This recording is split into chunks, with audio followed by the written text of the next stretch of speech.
international seminar between Brazil, European Union, exchange of experiences in e-justice.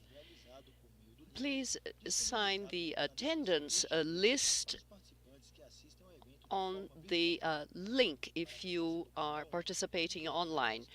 For the for panel 1, we have Fábio Porto, the Gernot Bosch, and Christian Perrone.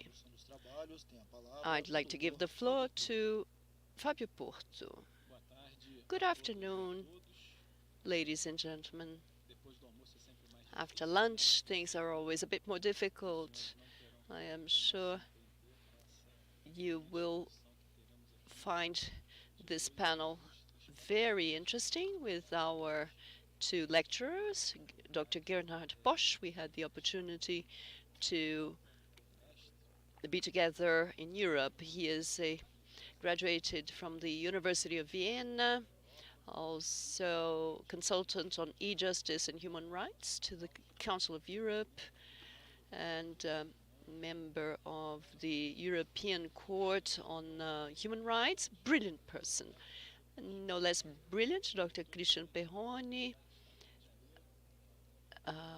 holds a PhD from the University of Rio de Janeiro, spent time in Georgetown Law Center, and also Latin Legum Magister in International Law from the University of Cambridge.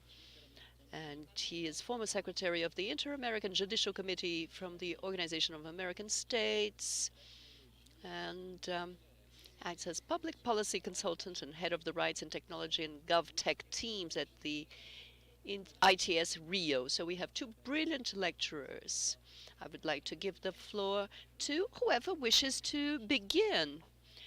Tenho que agradecer. Thank you. I would like to thank you and greet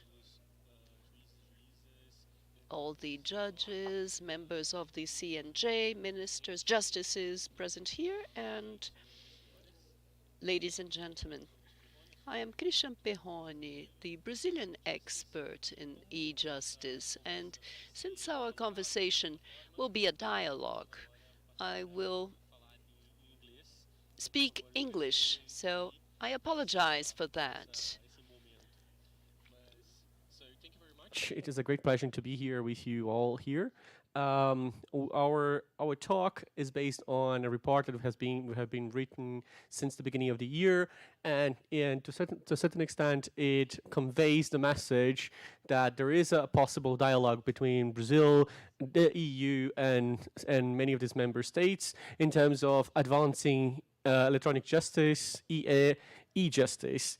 And our main topic is to talk a little bit about the results of our conversation and results that we'll find in the report in the future. So without too much of further ado, I will ask whether we can have our slides up. But before we do that, I can always say that it is a great pleasure to be able to convey such a message with Gernot here, Dr. Gernot here with me, which it was great to work with him for this last few months. So please, Gernot, if you want to start, the ball's in your court.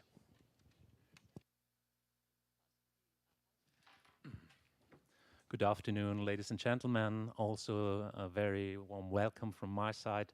I'm very proud to be here at the Seneshota.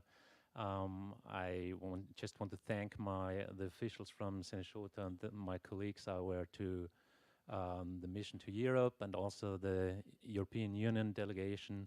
I want to express my thanks because they supported us a lot, and also the administrative staff who helped us a lot. I also want to thank you, all the participants who joined this conference, and I hope we will present you some interesting results of our study.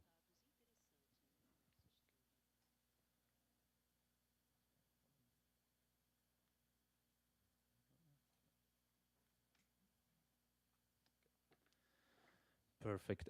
Just to give you a short overview, to present you the content of our presentation, we will start. Our starting point will be the overview of our project, the methods we used, and the diagnostics we started from.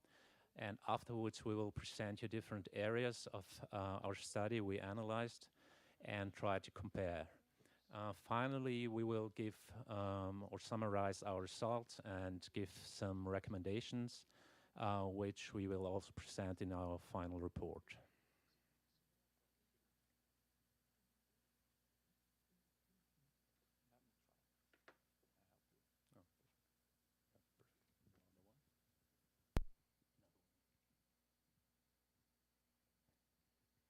To a certain extent, our starting point or our baseline was the Brazilian projects. So six specifically projects were our main starting understanding of how we're going to establish and organize the report. So the first one will be 100% justice, digital justice, the virtual counter or desk, the idea of having different platforms such as the codex, the synapses, and different databases and platforms and systems that may help in terms of environmental issues such as Serenjuji, and a huge discussion on biometrics and criminal and prisional affairs. There's also mission and survey. Exactly. The second pillar of our report were the missions. We did three missions with us and showed the delegation to Estonia, Austria, and Germany. We will present you later on the results of these missions, who focused on a exchange. And the third pillar was a survey we did in the European Union member states, also concerning the areas of our study. We will present in the next slide, please.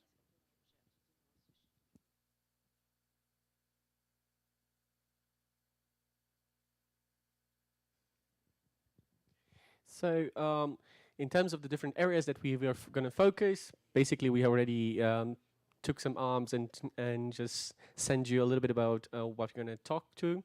So basically, we start with the digitalization and digitization processes that happened in both in Brazil and the different member states and in the EU.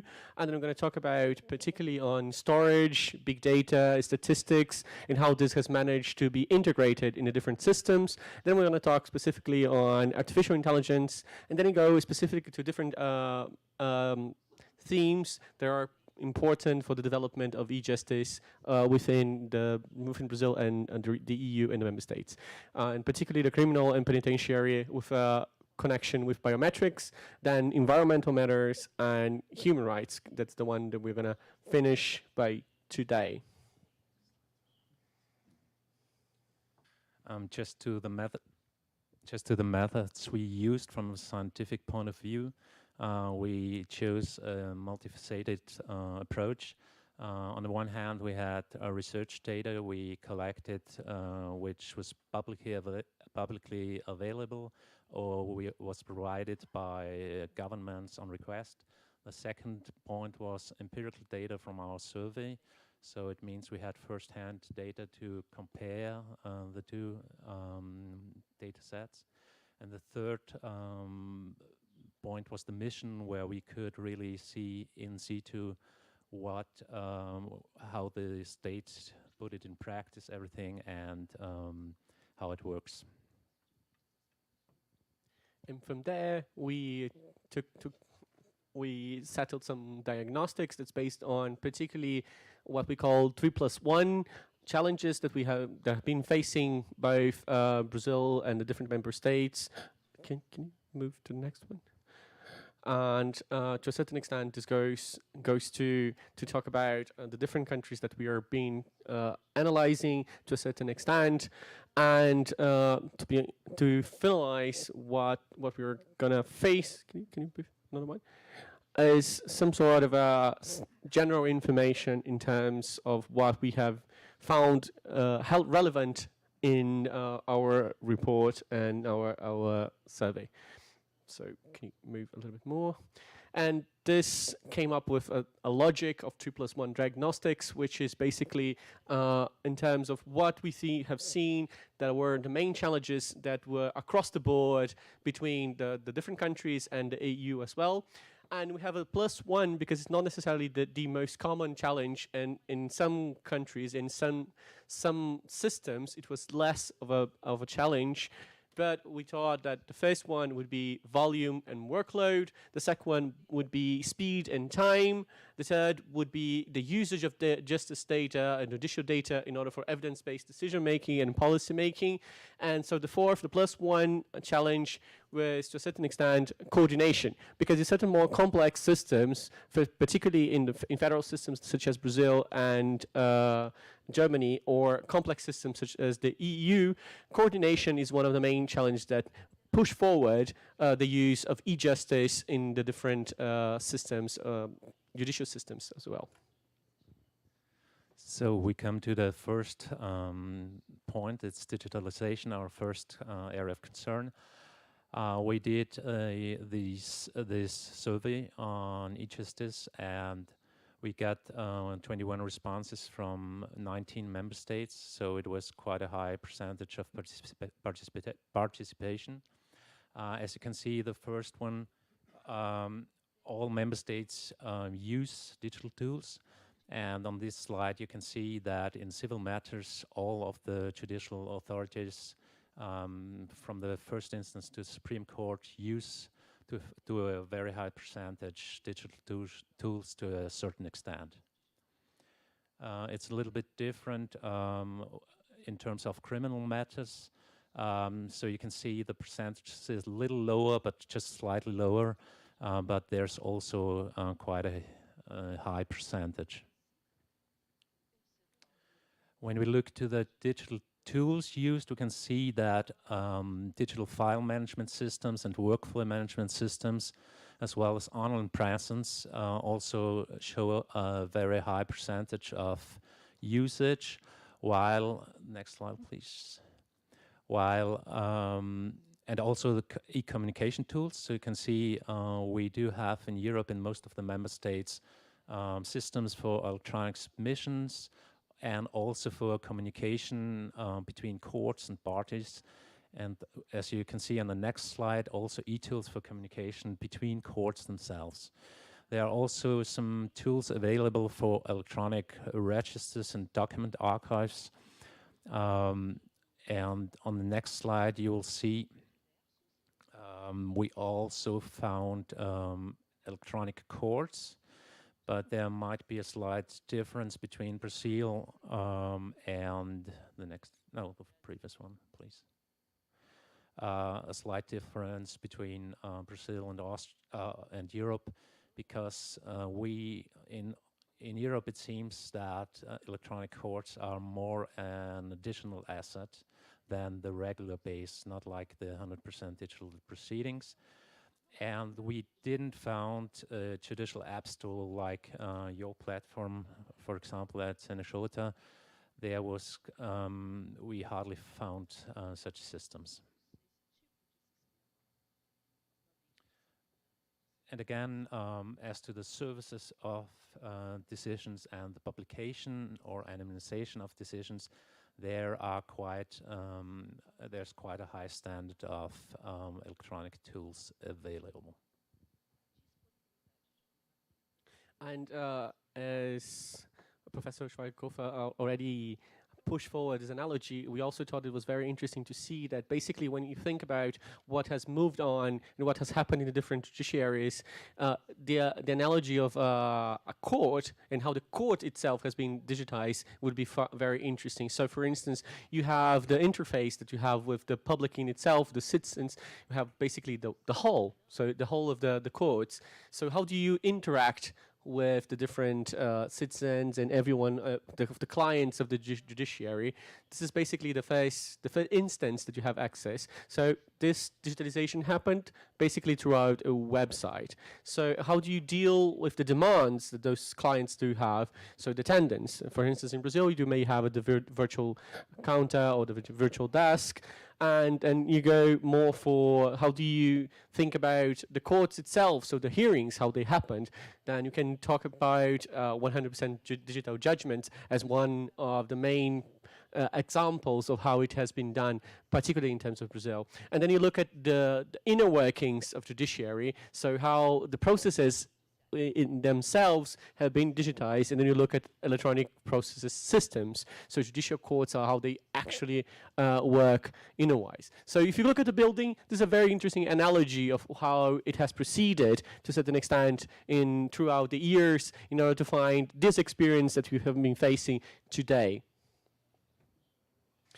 And this experience that you're facing can be explained to a certain extent towards what we have been calling, which a four-layer approach, which is to a certain extent you have a baseline, which is the data layer, and then you go to a second layer, which would be the data management layer, and then you go to the system layer, how the systems actually connect and they work, and how the proceedings actually are occurring, and then you have a fourth layer, which is a sort of an interactive layer, where you have, for instance, the different clients can be interacting with the system, or where the system actually connects to other systems, both in the public sector and in the private sector. For instance, when you talk about, for instance, the marketplace of microservices, this would be in the fourth layer that you can imagine. So you go from managing a data lake or managing data to find the actual system that would manage it, for instance, like e-codex that we have talked about in the morning, and then you go to the systems themselves, which for the Brazilians now, we know that, for instance, the platform, digital platform would be one of those systems which would connect with many different other systems as well. And then you have the interactive layer. For instance, you have talked about for benefits, social benefits, for instance, that you have interconnection directly with an institution of the government in order to have access both to data or to implement the decision. This approach may be able to, for us to see a little bit better how the different e-justice systems have been developing and how they can, to a certain extent, manage, and to basically you can have a little bit of a picture of how it works or how it should work to a certain extent in Brazil and the other countries. And from in terms of comparison, we have seen the development in terms of Brazil with a focus on ICTs, so information communication technologies in the 80s and 90s. We have an increase of workload. We all know in terms of when the new constitution enters into force, the judiciary is called upon to give much more decisions and to participate much more closely to deciding the fate of the society. And then there is a push towards more ICTs. And then we see in the 2000s onward, the first proceedings being and the first systems being created, and then you have basically in 2013 an emphasis in trying to uniform the system or to create some sort of harmony in between the systems. And now from 2020 on, we have seen a particularly emphasis on interoperability and the creation of this logic of platform and the judiciary as a service, where you can find not only the usage of different tools, but also interactive systems. For instance, the marketplace is a very good illustration of that. And you have some sort of similarities with the EU, isn't it, Gernot? We can see some similarities and Exactly. I will spare the historical part in terms of Austria because my colleague Martin Schneider already spoke about it. But as you can see in terms of the European Union, my findings or our findings were that we will find ourselves in the process of transformation to fully digital files. We still need some more development in terms of criminal proceedings, especially in terms of criminal proceedings. There are e-codes to a certain extent. E-communication is very far advanced. I think there's no further imminent developments required. And I had talked to the judicial app stores. And when we compare our two approaches or our two systems, we see that both sides are busy with intense digitization of documents. We try to digitize also the proceedings, like the 100% justice in Brazil, or the e-courts in Austria. It's somehow it's different. We have comparable challenges.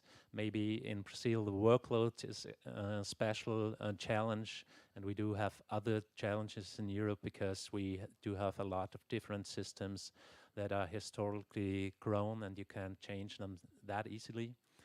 And in terms of e-courts, we saw some differences. So your e-courts in Brazil were, to a certain extent, fully digital proceedings, and the parties could choose for digital proceedings. And to the last point, maybe you want to summarize the e-communication Yes. point. So, to some extent, what we have seen is that there's a lot of development in terms of how to make it easier, faster, and more approachable. The different levels of communication, both in between courts and between courts and other organizations and other institutions.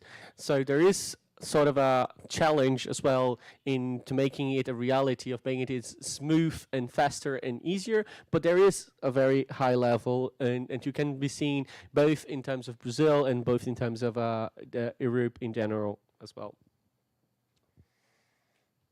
Yes, our next project was artificial intelligence, and I think Christian, you will introduce the part. Sure. And then we have seen that artificial intelligence being used in different levels of the government, and particularly in terms of the judiciary. It has been used for both easy automation, but also until the high level of supporting decision-making processes, either through being or to a certain extent to becoming or trying to become some sort of a judge, so providing the decision itself.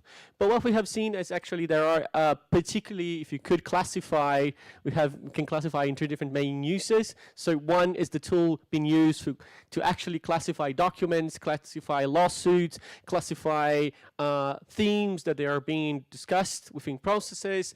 We have seen many tools being developed in terms of support decision making, and not doing necessarily the decision making, particularly in Brazil. This is not exactly there, but you're supporting the decision making processes either by providing some sort of a draft decision or providing some direction of how the decision making should go.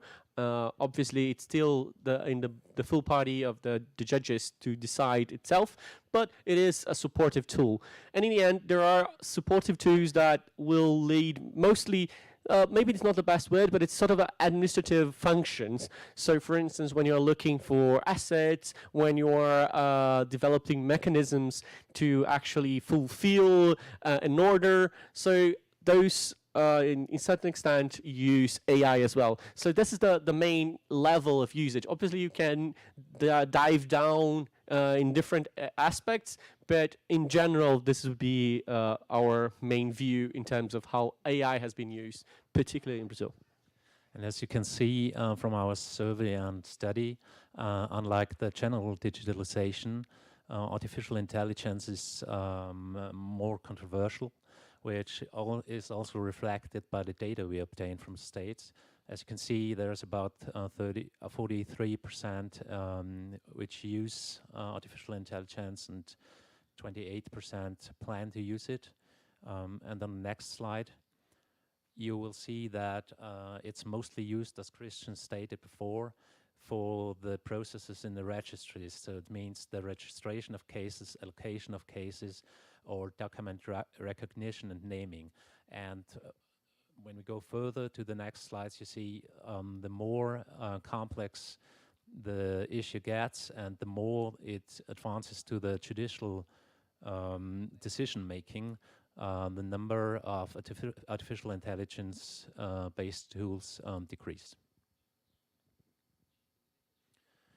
Exactly, here you can see it from this slide.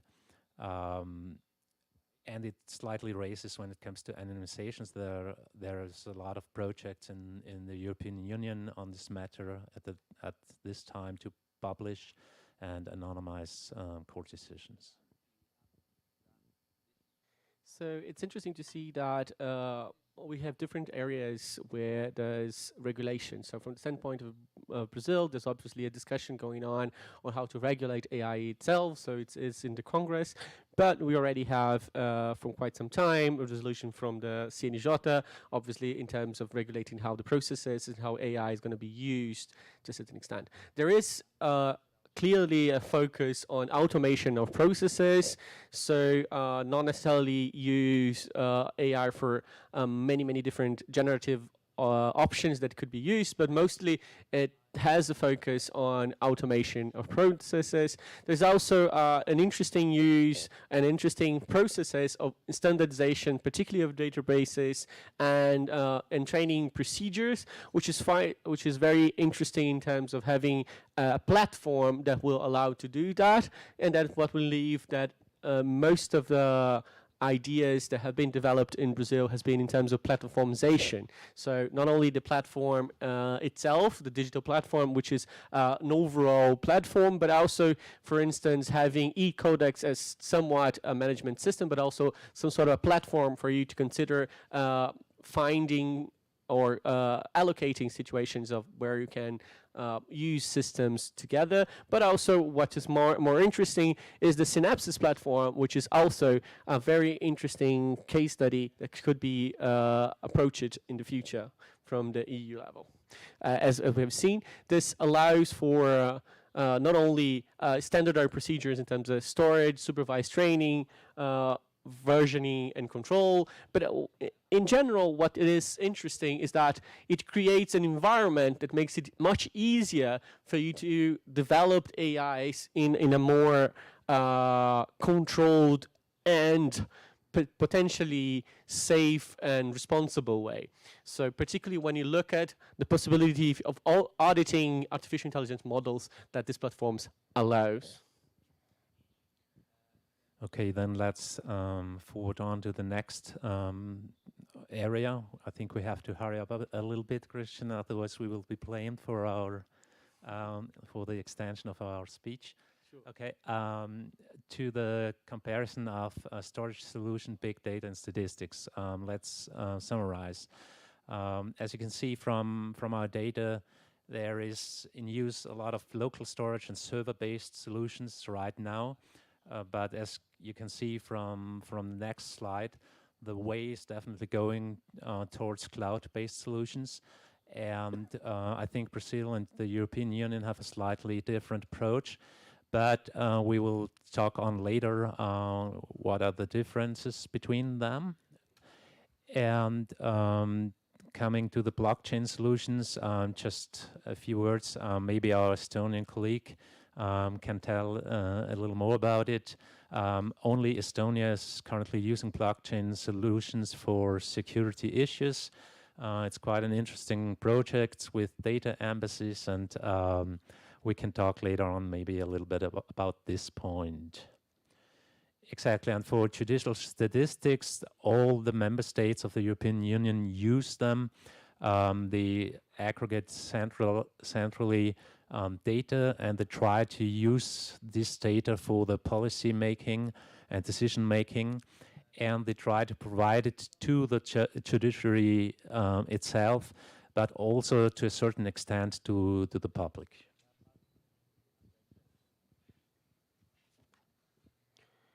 One interesting point to note is that most of the countries that we analyze, they do have also platforms so that you can monitor, and they use data not only for the standpoint of being able to see how it works, but also as an evidence-based tool in order to continue and further developing policies and decisions in terms of how to proceed, not only with in terms of proceeding in the e-justice, but also in other policy areas that might be of interest. So when we talk about the themes that we're going to discuss, this is also a very important starting point in the discussion of how to protect the environment, how to protect human rights, and how to protect the criminal system.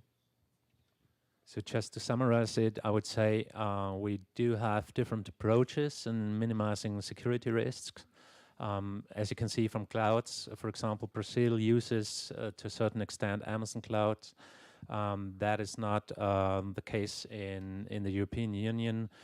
We only use government clouds or justice clouds or on the way to these clouds. Maybe there can be a solution to combine these ways, but let's take a talk later on this concrete recommendations.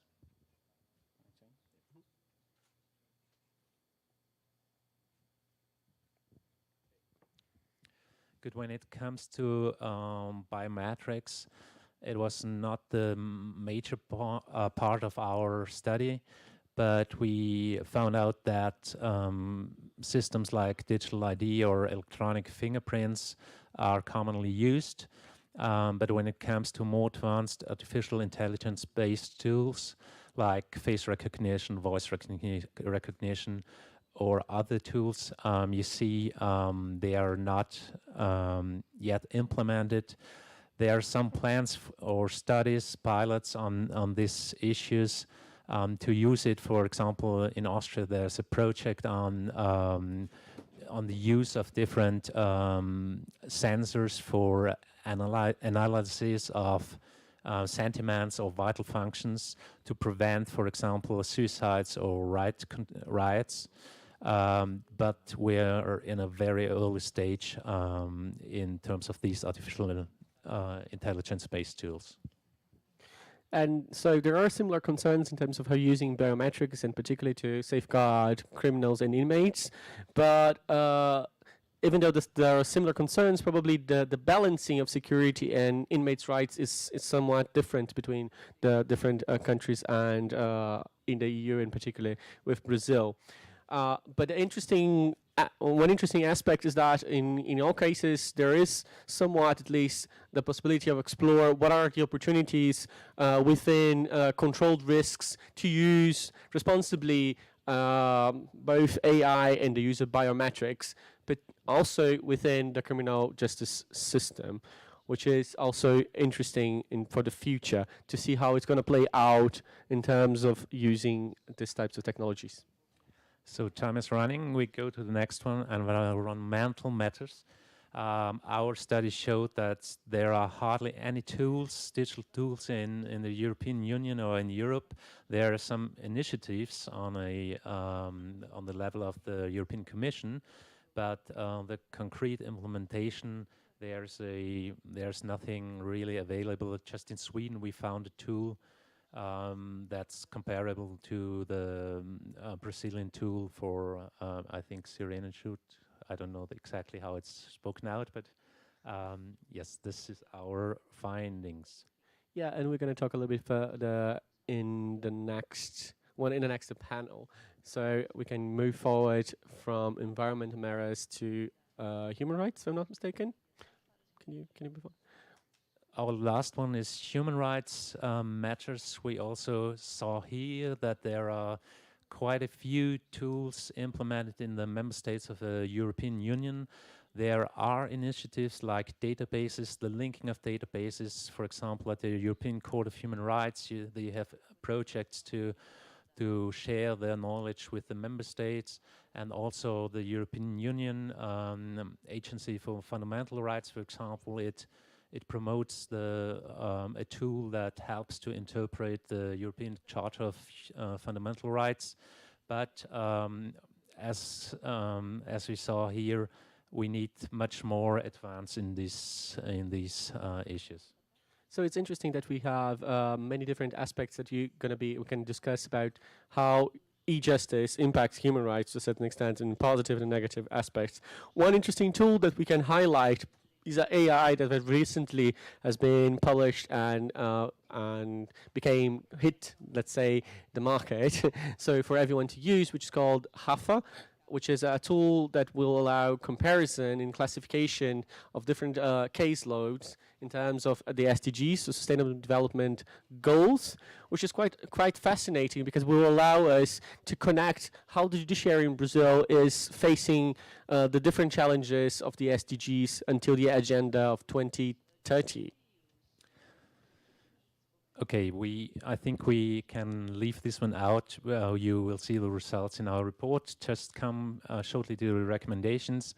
As you can see, digitalization should be faster, not so much crisis related, and it should include other authorities than courts, for example, to have a full digital environment. Paper-based files should be eliminated. Maybe the parties should have the choice between fully digital proceedings or not. And in general, we would advise to ease the digital access to judiciary. So in terms of AI, one one's interesting we her recommendation is the connection with platforms, as I mentioned quite in the future in the past. So it's very interesting the the particular development that happened in Brazil with a platform for specifically for AI, and we should connect that platform with other available initiatives in the country. That could be very interesting connection. And there is one interesting aspect that I think that's very fascinating is the idea of this proposal control model and decision making, which is also an interesting aspect when you move forward from using AI as some sort of a tool to AI as part of the decision making process.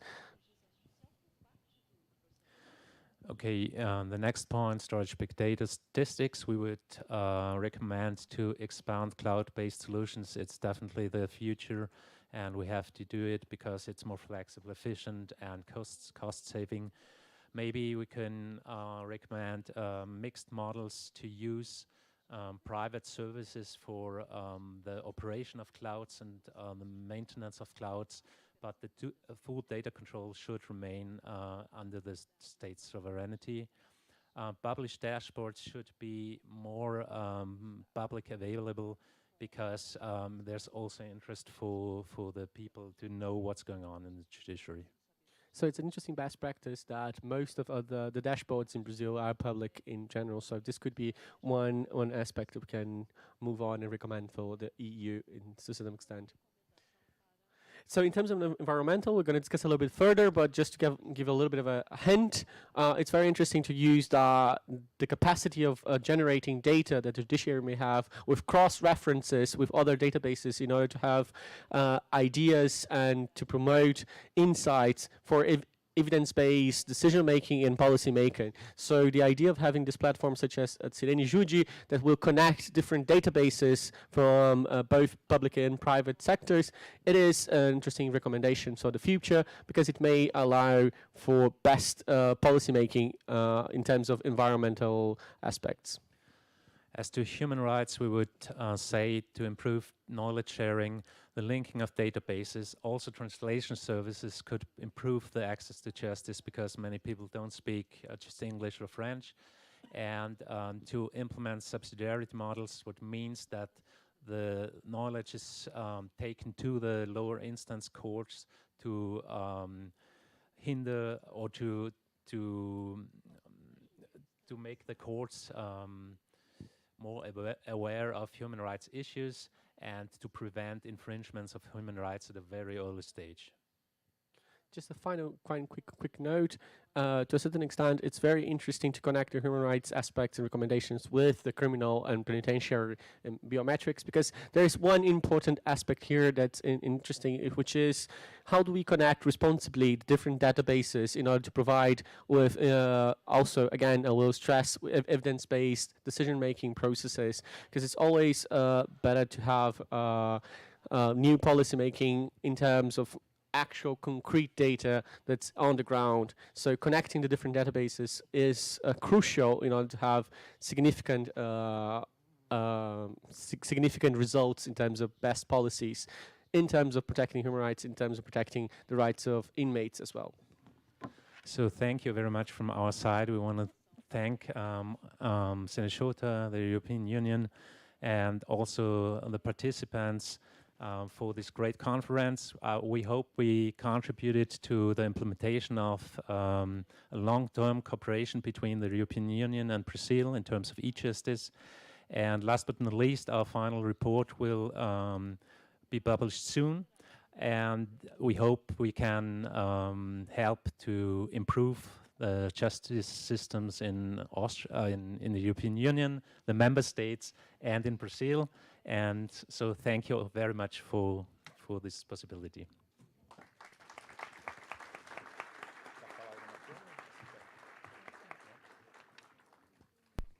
Gostaria então de I would like to thank Dr. Christian and Dr. Gernot.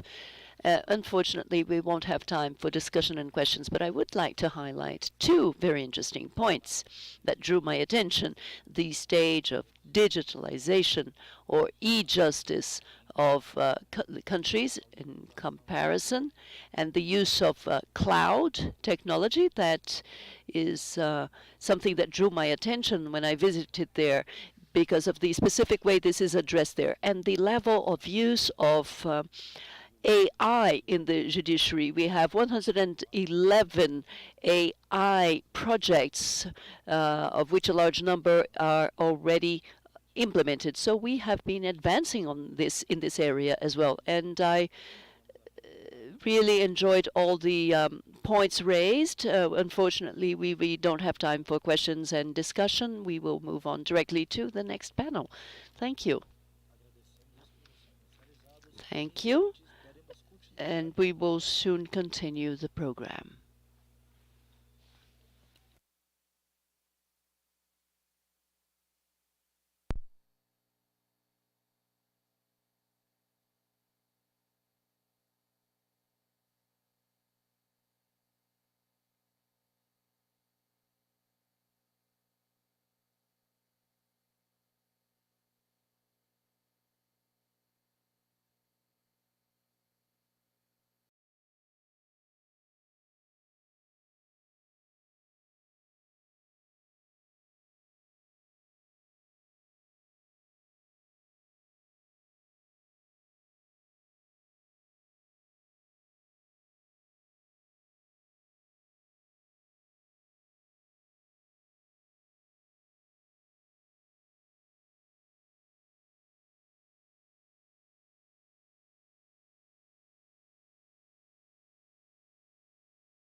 Transformation in government and justice, the the Estonian X Road initiative, and the Brazilian Justice 4.0. In, so we'd like to invite Mr. Marcos Vinicius Jardins to preside the panel, and the moderator will be Jane Granzotto, counselor of CNJ. The Participants will be Head of Division Center of Registers and Information Systems, Indrek Tops, and Thiago Vieira, IT Director of CNJ. So I'd like to give the floor to Marcos Vinicius Jardins, who will chair the panel. Good afternoon. It's a pleasure to join you in such an important panel, and I would like to greet the members of this panel. Jani Grazotto, you are most welcome to the panel Digital Transformation in Government and Justice, the X-Road Estonian Initiative, and the 4.0 Justice Initiative. So I'd like to announce Indrek Tops, Head of Division Center of Registers and Information Systems of Estonia. He has been developing his work extensively in information technologies applied to government. Currently, he leads the development and administration of the electronic file case management system and its client systems in Estonian. Inker holds a master's degree in information technology law from the University of Tartu, Estonia. You have 20 minutes. The floor is yours.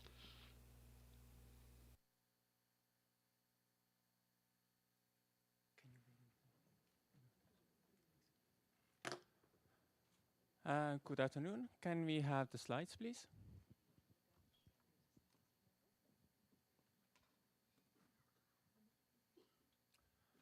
So I'm now going to talk about the Estonian e-justice system, mostly in what it is built upon and how this makes life easier for all participants to the proceedings.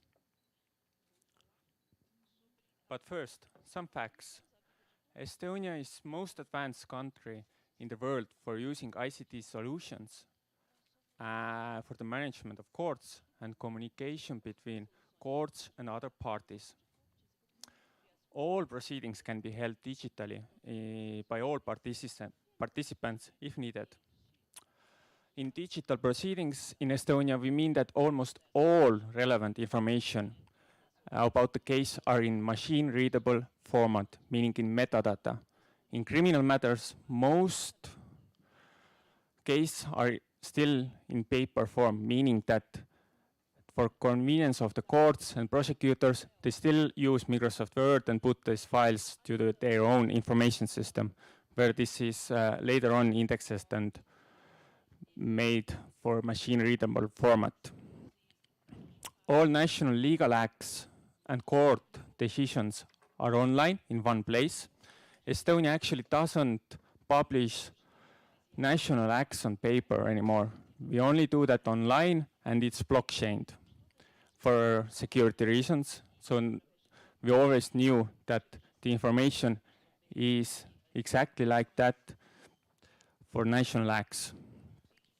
The average length of Estonian civil court proceedings is 101 days, according to last year. Before we started our e-justice project, it was about 2 to 3 times higher.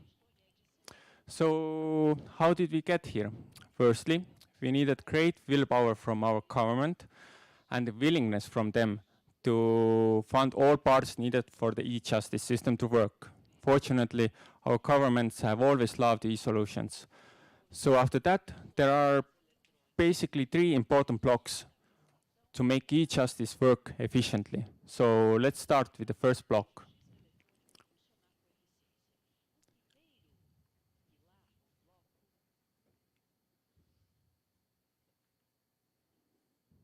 It doesn't want to show us that.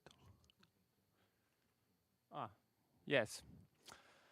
First and very important block is about secure data exchange. For us, it's X-Road, where we can send sensitive data through public internet. X-Road is open source software and ecosystem solution that provides unified and secure data exchange between organizations. All the messages sent via X-Road are timestamped and logged by the security server. Authentication certificates are used for securing the connection between the 2 security servers, and it's end-to-end encrypted. Our national deployment was in 2001, and starting from 2018, our X-Roads core development are with our Nordic neighbors, with Finland and Iceland. Actually, currently you can use X-road between states. For example, Estonian business registry and Finland's business registry can change information via X-road. Currently, there are over 3,200 services that can be used in Estonia via X-road. Almost 2.8 billion queries were made in 2021. And if we consider that 3% of the queries were made by citizens, and one query saved 15 minutes for them, then over 2,300 working time was saved by X-road last year.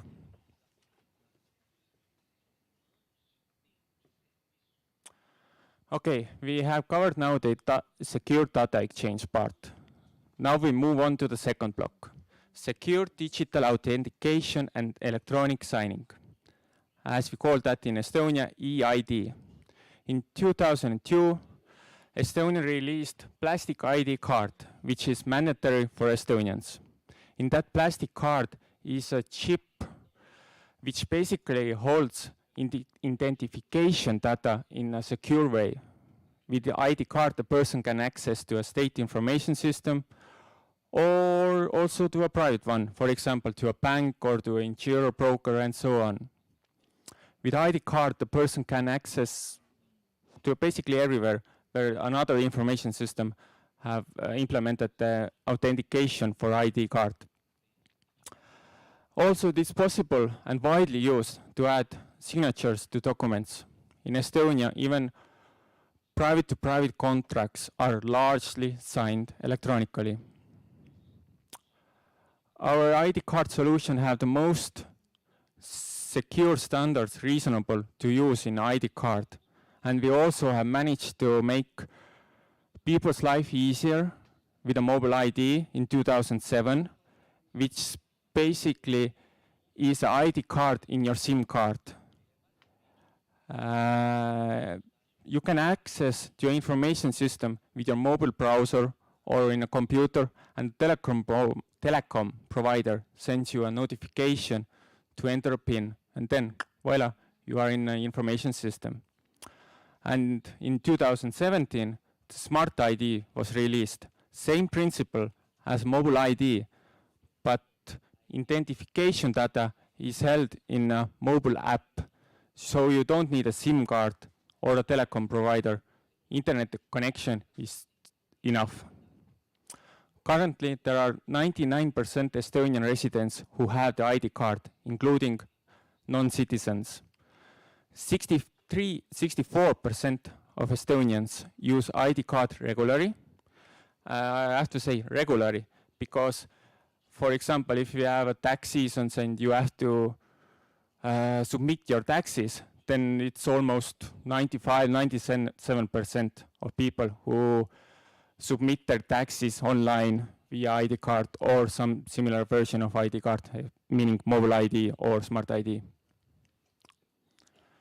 And yeah, 19% of them use mobile ID, including myself, and 44% use Smart ID.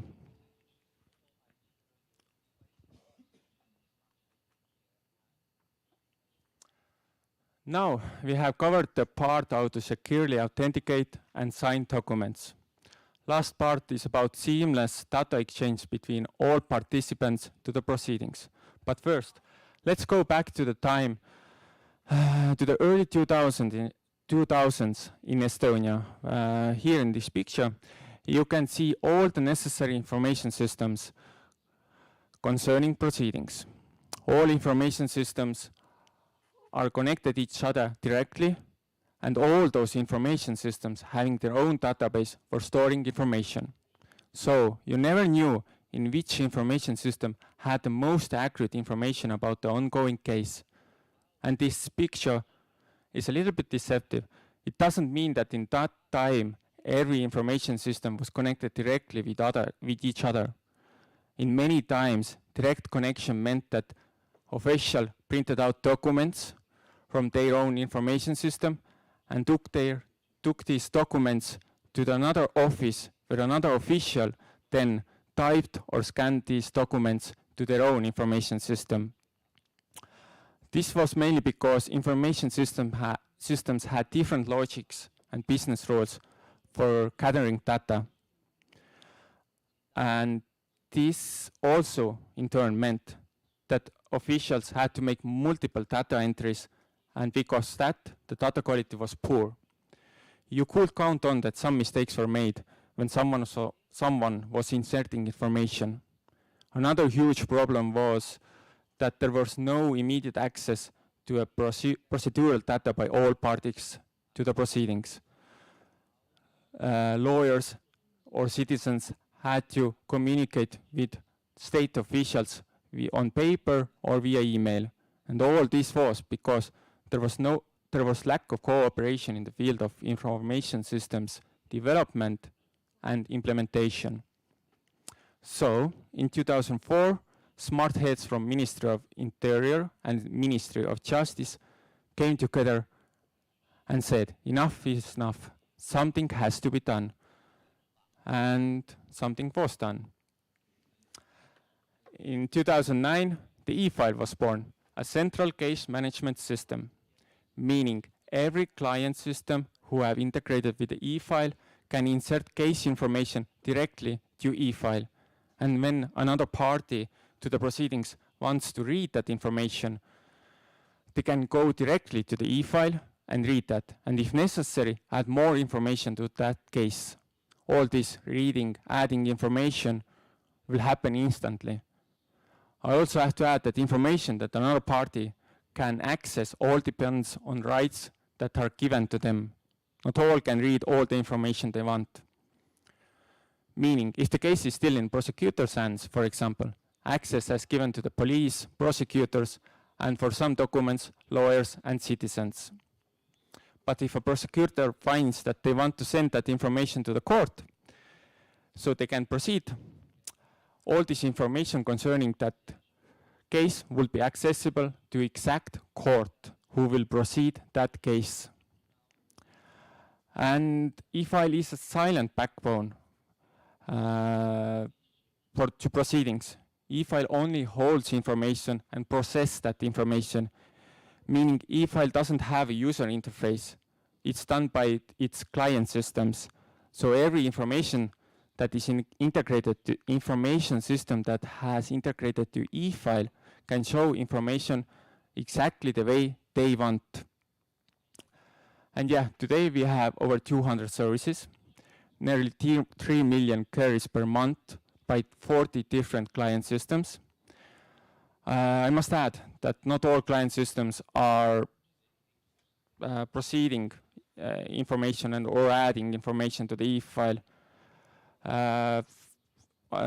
Many information systems that are integrated with e-file only wants to access criminal records database, which is also integrated to e-file, because if a court case enters into force, court order, court decision, and there's some criminal matters, then automatically e-file makes a criminal record about this case, and this criminal record can be accessed by other organizations, state organizations, or national or legal persons who have the access rights to that information. And yeah, our e-file system is online 24/7.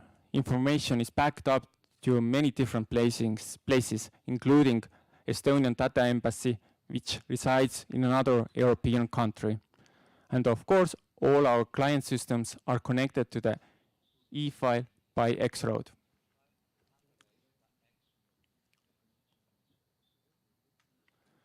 Now let's look closely to e-file client system that deals with proceedings. All those client systems use other X-Road services, usually for gathering information for ongoing cases. Findings from other registries will be stored and processed in an e-file for said case.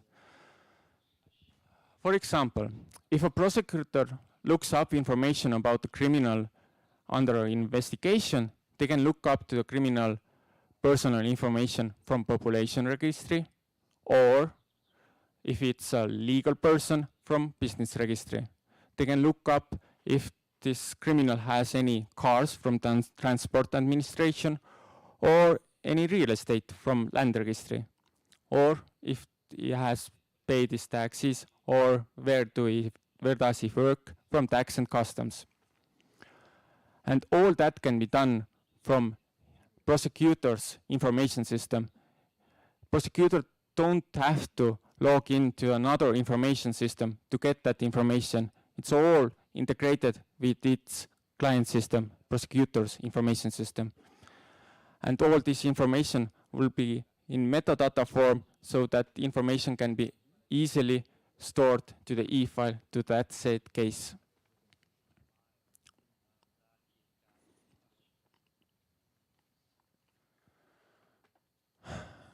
So let's play out a scenario where different information systems that are connected to the e-file come into action. First, let's say that our good citizen broke law by speeding 100 kilometers per hour over the speed limit.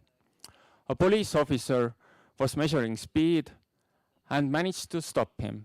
All formalities with the speeder have been done, and now the police officer enters this information into his police information system.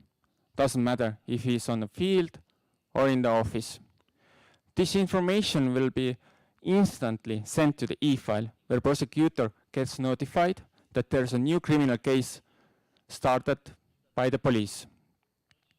Prosecutor can ask for more evidence or documents from his information system, and police can send that information back to the e-file. If prosecutor finds that all necessary information has been obtained, he can make this information accessible to the lawyer or to a citizen. Lawyer or citizen have a possibility to add more information to that case if they want to. If prosecutor finds that, okay, let's send this case to the court because no one wants to add more information for this said case. Then the court information system gets notified and the judge can start with public hearings. All information about hearing is accessible to a lawyer or to a citizen from e-justice portal. Meaning lawyer can get the information when she has to be in court or, if needed, participate to a court hearing via video.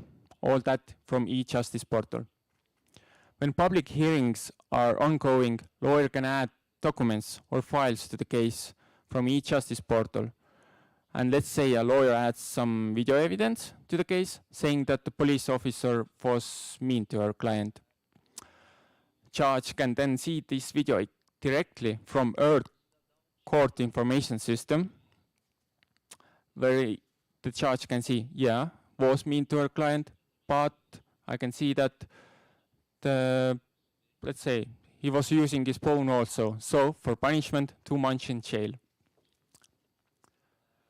When no one appeals that case, it enters into force, with court decision automatically published online. Prisons then get the information that by that court order, a citizen have to come to that prison.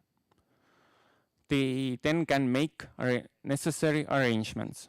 And finally, when a citizen has been released from jail, add the information back to the e-file that this punishment has been carried out. And citizen can see that information from e-justice portal by looking his criminal records. And lastly, if a person's criminal record has been archived, the published court decision will be automatically anonymized and published again. And that's the use case for e-file in many cases. Thank you.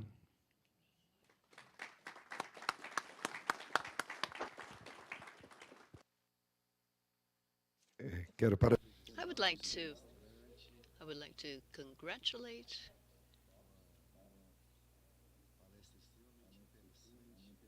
Mr.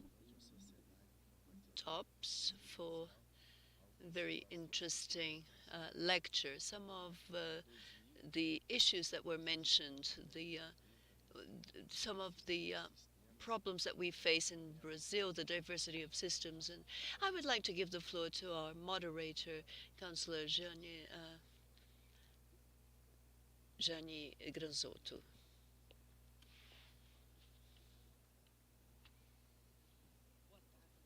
Good afternoon.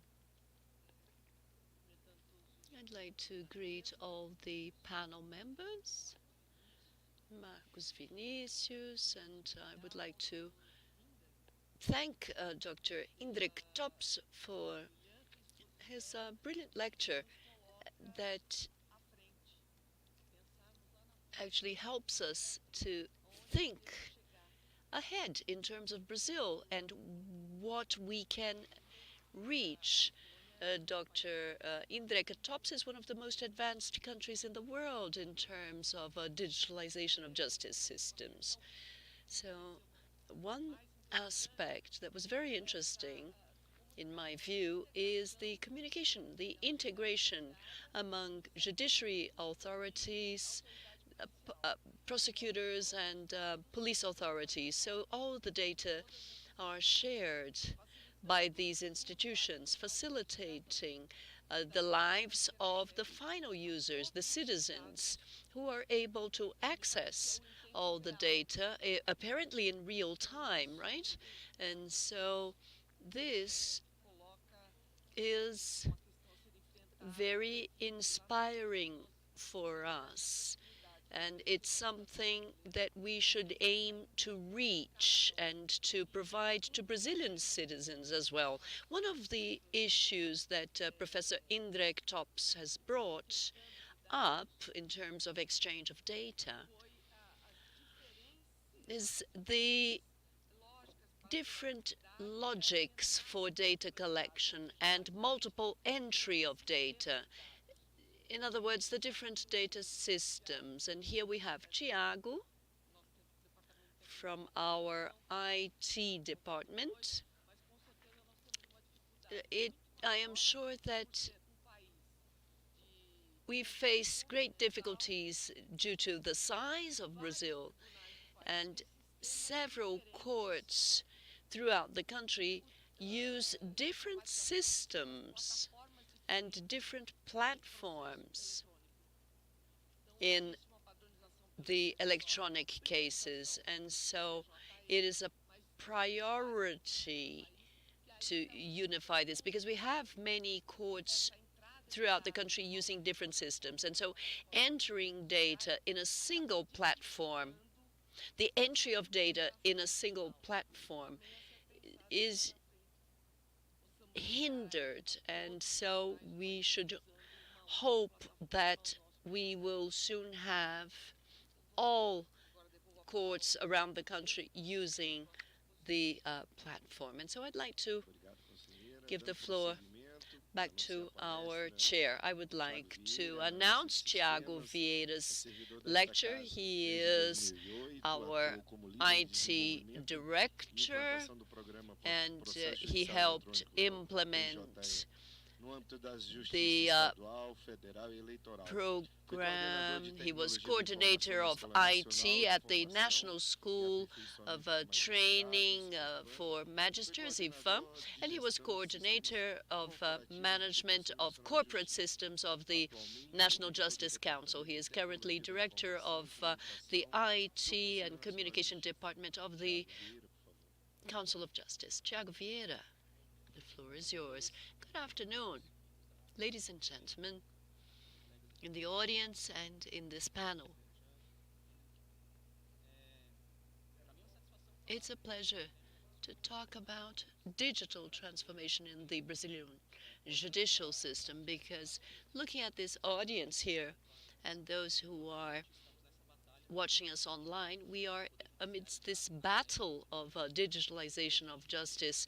For the past 15 years, we've been struggling with this. And so the first law was created in 2006 in this area, and we have evolved and culminating in the digital platform of the judiciary and the 4.0 platform and program in a broader sense. But it's important to realize that the advances achieved by the judiciary are very similar to what we've seen in other countries, such as Estonia. I paid a lot of attention to Mr. Indrek Top's slides because I can see that our difficulties are very similar to difficulties faced and solutions that were created. But as Councillor Jani mentioned, our problem is scale. The continental size of the country with different realities, big states, small states, high demand for justice that has been increasing year by year. So my I my thoughts my intention is to talk about what Estonia has achieved at the government level. They have achieved this in its entire sphere of government, and we are starting now and advancing in the judiciary. But we have the expectation of bringing the other branches um, along with us. I will use a phrase by my boss, Fabio. He generally says this in his lectures. When we cannot be geniuses, we try to be brief, right? So I will be brief in my presentation.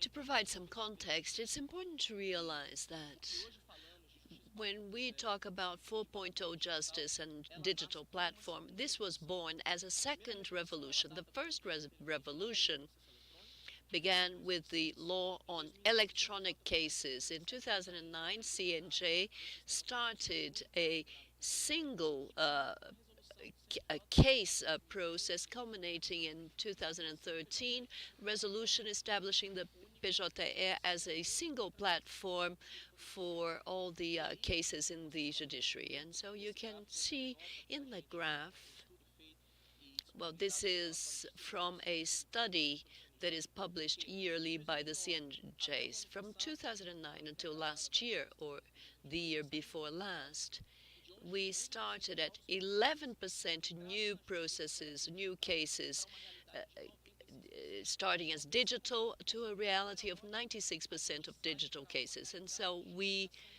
had a very aggressive digitalization, an intensive and strengthened digitalization promoted by CNPJ and CNPJ, directly, indirectly, with benefits. And so we have arrived at a situation where almost all cases in the judiciary, they are started digitally. And when we compare this with another piece of information on costs, expenditures, and this was mentioned in the first presentation of the day. It was said that digitalization entails increased costs. And so the, we have a reality that is moved by this movement and digitalization. So we had a high cost of the public apparatus and the judiciary with costing, and the costs are inverted towards digitalization. And so as of 2015, we see an inversion in the graph where technology costs increase and are higher than other costs. And so after law 8666, most of the expenditures were on public work, construction works, and infrastructure, and we have a significant increase in costs with digitalization. And why? Why is that so? What has been happening? From a national perspective, what needs to be done for us to continue advancing in digitalization without this becoming unfeasible? We all aware of the economic difficulties in obtaining resources for continuous investments in any area. You can see here in the graph that in 2019 2020, we have a decrease in investments and costs, and this is the reality of the country currently. And so we need to rationalize and start a second revolution. Although this was a very successful policy in terms of digitalization of cases, we still have many systems running in parallel. And so, what did Peugeot? So, well, I like to mention the challenges so that we can think of solutions. So, we have a reality of multiple systems, and it's interesting to see that in the results of the survey, all the recommendations for Brazil, most of them talk about cooperation, connectivity, interoperability in all aspects of digitalization, AI, sustainability. So it's all about cooperation, public, private, public, public. And today we have over 90 courts in the country, all of them with their own IT departments, their systems, their budgets, their investments. And so it's important to realize that this cost and this reality is not becoming more sustainable and rational. So, apart from regionalization and local concerns, as a public authority, we are not investing in technology in a sustainable manner. Another reality resulting from this is that every national action conducted by the National Council of Justice ends, it takes a long time to reach and benefit end users. We develop actions, we try to transform, we try to create new functions for justice and to make everything more agile, but on the ground, we see that we are not reaching those who need to be reached. And so, as I said in the previous slide, we have the multiplication of costs, resulting in multiplication of actions of the same nature. And so, the overlapping of actions. So, we're thinking of a new public policy called 4.0 Justice, which is about integrating all these activities through a single platform, no longer looking at what is the best case system. The resolution has shown us that there are different realities in specific cases, but we still need to converge. And the digital platform of the judiciary is about converging services, judicial services, and microservices that are related to electronic case proceedings. And so, this all this being developed in collaboration and delivered to the judiciary in a single act. And so the platform is about providing services centrally and the use of central cloud paid for by the judiciary as a basic assumption for the good execution, but also bringing the courts to a process of collaboration. So we need to orchestrate and exercise governance over all the processes in this platform. And so the entities of the judiciary, the technical teams, become protagonists.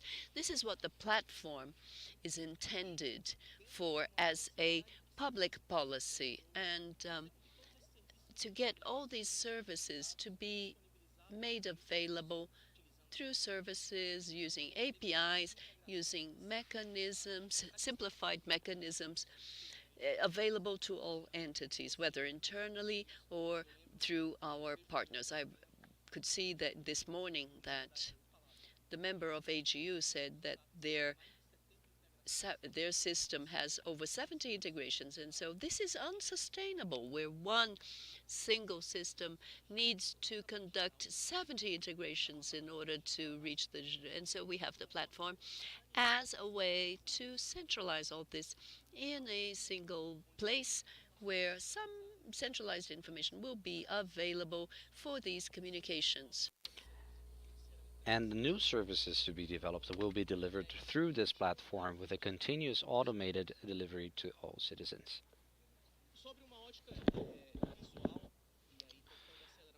In a more visual presentation and trying to accelerate my presentation to keep up with my promise, today we have procedural systems at the upper left. What we have as reality of the procedural systems installed in each of the courts. So I took note of a few of them here as the main ones, but these are integrated into the platform through some infrastructure services, and then you can quickly see uh, the parallel with what was said earlier about the Estonian case in the previous presentations. We've created the structuring services, which are services that allow for native interoperability among systems. How we are talking about digital ID is centralized digitization and in data links, indexation of procedures in a standardized way so that it can reach the interoperable systems and some other systems that bring uh, our continental reality to a centralization process. So if on top of this infrastructure, so and we are at a step in which the procedural systems are integrated into these structuring services. So we are creating the pathway through which the next modules, which we are uh, advocating for, everything that's new that's being produced will be included. So the procedural system will be integrated into the infrastructure system. So they will uh, be automatically added without the need of constant updating or continuous heavy work by the teams of each unit. So they have access to everything that is developed centrally by the CNJ can be immediately made available to all users, our primary users that are the members of the judicial branch, public servants, civil servants, and society at large.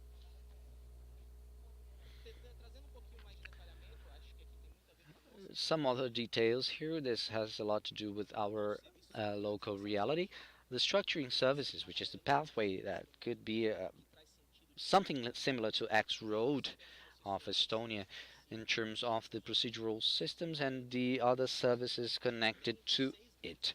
So we have seven major structuring services, maybe even eight, considering that the codex could be listed there as well. It's important to notice that we have the marketplace, so the services are created and made accessible to everyone, regardless of the technological implementation of a given part.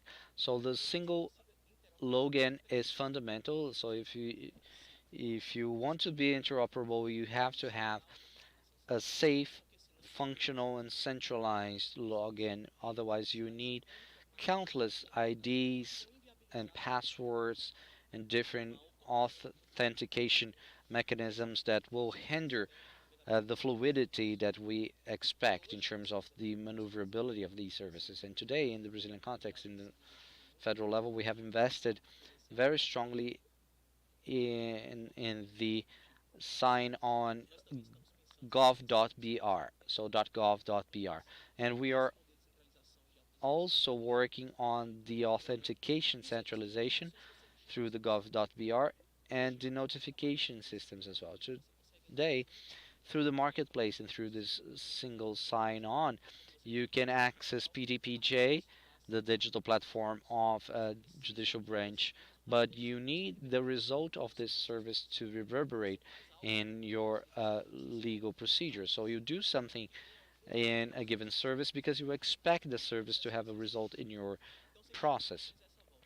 So this is the notification system, is the asynchronous communication that the digital platform does with all of the virtual services so that there is back-to-back communication. So this reverberates and is consumed. This is a technical language that we use, is consumed by the electronic systems. And here we have some standardization services. Since we have different realities, countless courts, organizational structures, petitions, we have to have some sanitation of that process. So we have unified procedural tables so that we produce more effective data. in terms of the identification of the users and the people involved in the legal proceedings, facilitation of headline to have access to it, and organizational matters as well. Progressing towards the end, it is important and it's fundamental. It was mentioned in every presentation so far that in this process the National Justice Council is doing today of centralizing information, that we should work in managing the data and processing the data so as to make it available and accessible to the uh, parts that need to access them. Everybody talks about Codex, which is a primary database for that to happen. It is the way the procedural systems provide information about basic documents that are being executed in the ends so that we can build dashboards and make information available to other services and to provide central organized information so that we can solve what the Attorney General's office said this morning. Why this is the system of follow-up of procedure has to make 70 integrations. Why not a single integration with the central mechanism? This is why we have been working so intensively in the receiving of the information that today is very dispersed uh, throughout the courts because we need to centralize them to be interoperable so that we no longer have crossed information because it multiplies costs and work. So with all of that, we have, well, due to the policy and the way with which we have been implementing this, we are achieving some results that are not primary in terms of public policy. We have an initial reality in around 2010.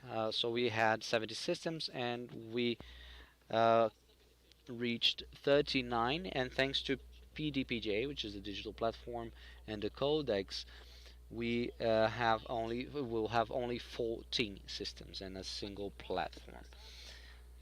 This is just a graph showing the reduction of the systems, of the number of systems, but then we have the results that we want. Number one, we can see the reduction of electronic systems already as a result and not as a target. So we moved from 39 to 14. It's over, well, it's less than half the initial number. And we also created a barring or bus of services with high connectivity. Uh, in Estonia, that would be X Road, but for us, it's a method of centralized communication between the courts and the parties that need to access information about it. For me, that's one of the main developments of this policy, which is a collaborative development. Today, 50 civil servants of the CNJ are not capable of supporting this policy in a sustainable manner, but 2,000 civil servants of the whole judicial branch have the capacity to do so. Today, many technology companies don't have the number of employees that we have as civil servants in the judicial branch spread all over the country.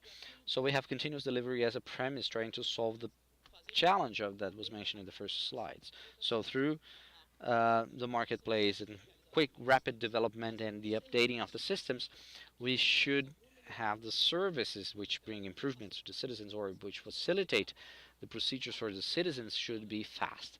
So we should no longer have delays and have the services readily available to our users. And lastly, something that will ensure the continuity for the next 10 years, which is the sharing of costs. It's not possible or rational to imagine that in the current national scenario in which we have several or serious budgetary constraints and without cost sharing it's not possible to reach our purposes.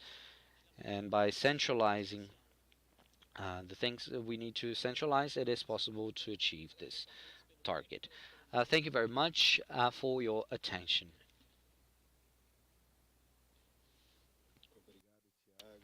Thank you, Thiago Vieira, for your uh, excellent and exciting a lecture. I'll give the floor to our counselor, Jenny Grazotto. The technician's speech brings us hope. And as Thiago was speaking, I was taking a few notes here, and I was thinking about the comments made this morning about the European Union and the embryos of the e-justice proceedings date back from the 70s. So since the 70s, they have been working on Justice 3.0 in Austria, for example. And as Thiago said, our first embryo was the law of PJE, which is electronic digital platform for justice, which is 2006. So if the European Union started in the 70s and in 2022 they reached Justice 3.0, completely computerized, that leads me to think that we are in a very hopeful, uh, we have a lot of hope that we will reach our goals in 10 to 15 years. But according to what Tiago said, it's probably even shorter term than that. Even with a continental sized country, with all of our difficulties of different court sizes, different budgets, different situations, context, even the geography of the courts, so in terms of how or where the courts are located. We have different organizations. So one thing is to have a court in Sao Paulo, in Minas, in Rio. Something very different is a court in the state of Amazonas, where we have a lot of difficulty of moving information around or even going physically to one or another court because the states are so large and things are so distant. So collaboration, as Tiago said, in functional terms and also in terms of cost, as well as the administrative collaboration of the courts is also very important. If the court directors leave aside the culture of paper procedures, and if we adopt a mindset of Justice 4.0, we will certainly advance much quicker and it will not take us 10, 15 years, maybe 5. And then we can reach our greater purpose. Thank you, Tiago, for your dedication and for helping us to move this project of the electronic judicial proceedings onwards. Thank you. I'd like to thank the collaboration of Councillor Jenny Grazotto, and thank you to both speakers as well. And I'll give the floor back to the Master of Ceremony. Thank you. I'd like to thank the speakers, and we will move on with our program in a few moments.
Conselheiro Mário Goulart, o senhor consegue nos ouvir?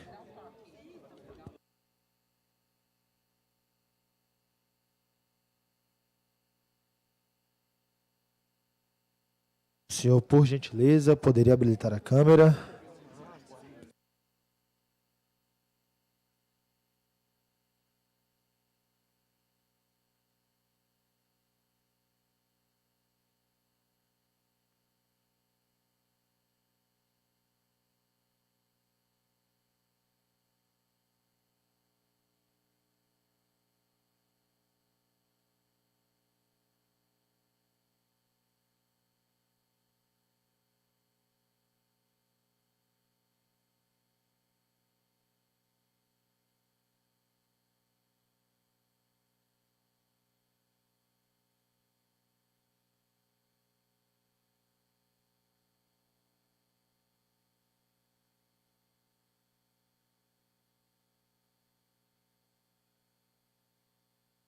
Conselheiro Mário Maia.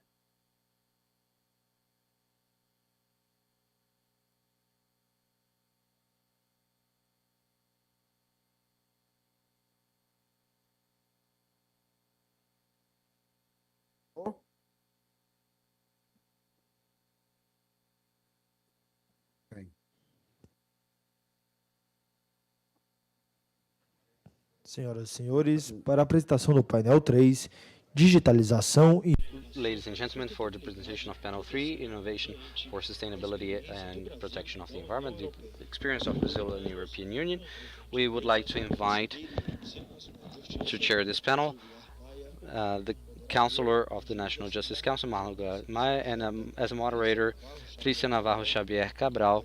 And as speakers, we'll have the Special Secretary for Programs, Research, and Strategic Management of the CNJ, Marcos Livio Gomes, and the Brazilian expert and e-justice, Christian Perron. For the chairing of the panel, we give the floor to Mr. Maia.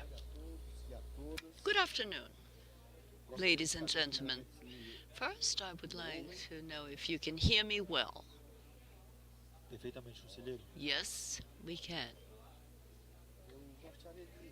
I would first of all like to say that it's an honor and a pleasure to participate in this international seminar, Brazil European Union Exchange of Experiences in e-justice, especially because I am among friends. Dr. Marcos Livio Gomes is a friend at CNJ, always willing to explain complex topics. Dr. Tricia, who always welcomes us warmly with patience and warmth. And Dr. Christian Perrone, I don't know him, but I would like to say, breaking protocol, I would like to say that you are you are in very good company. I'd like to greet all the participants and announce the beginning of the panel on digitalization and innovation for sustainability and environmental protection, the cases of Brazil and European Union. Once again, greeting all of you, and I would like to give the floor to Dr. Marcos Livio, who is the Special Secretary for Programs, Research, and Strategic Management of CNJ, Associate Professor on Tax Law at UERJ. I don't know how he finds the time to maintain his smile and his joy. Dr. Marcos Livio, you have the floor. It's an honor to have you with us.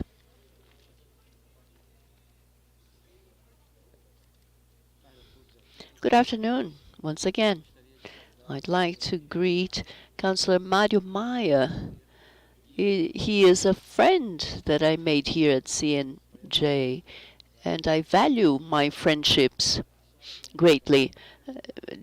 Miss Domenica from the European delegation in Brazil, who has supported us from the beginning in this project. I would like to greet Christian Perroni from the ITS, a partner institution of CNJ with technical and institutional links that are very strong. A partnership that is being built and that is sure to deliver excellent results.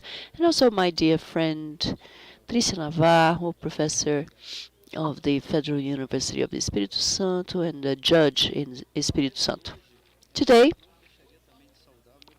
also I need to greet my friend here and supporter of the TRF4, one of the model courts in digital transformation, innovation, and convergence of judicial policies implemented by the CNJ. Thank you, President. We are going to, I have a very short time, but it's sufficient to provide some insights. In the beginning of his management, Justice Fuchs created the Observatory for Human Rights and for the Environment. These observatories are tasked with formulating policies to be presented to the presidency and to the members of the CNJ. The Observatory for the Environment has a plural composition composed of members of civil society and technical representatives of institutes linked to the environment. And in the view of Justice Fuchs, there were some deliverables for society, and so I am very pleased to inform you that the observatory has worked very intensely in the past 2 years, delivering not only a national judiciary policy on the environment to be implemented by the whole of the judiciary, but also created a prize, the Green Justice Prize, to award courts and judges for their work in the environmental area.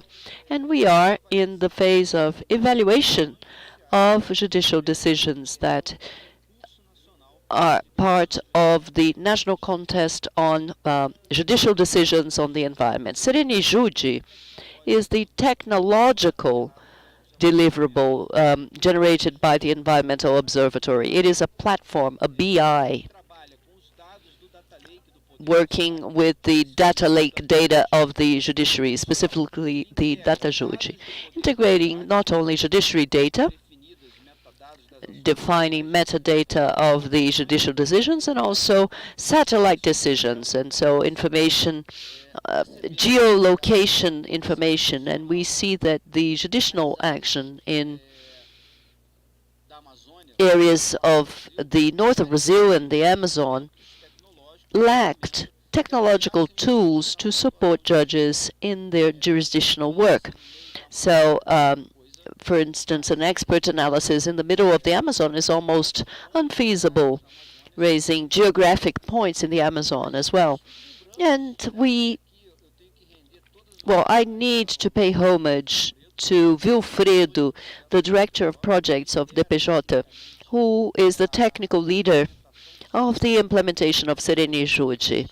And so we realized that there was information at different layers of different organizations, and we were able to collect all this information in an interactive panel that will support judges in their work. And so I will now present this tool, which is already available at the website of CNJ to be used by society and by all judges all over Brazil.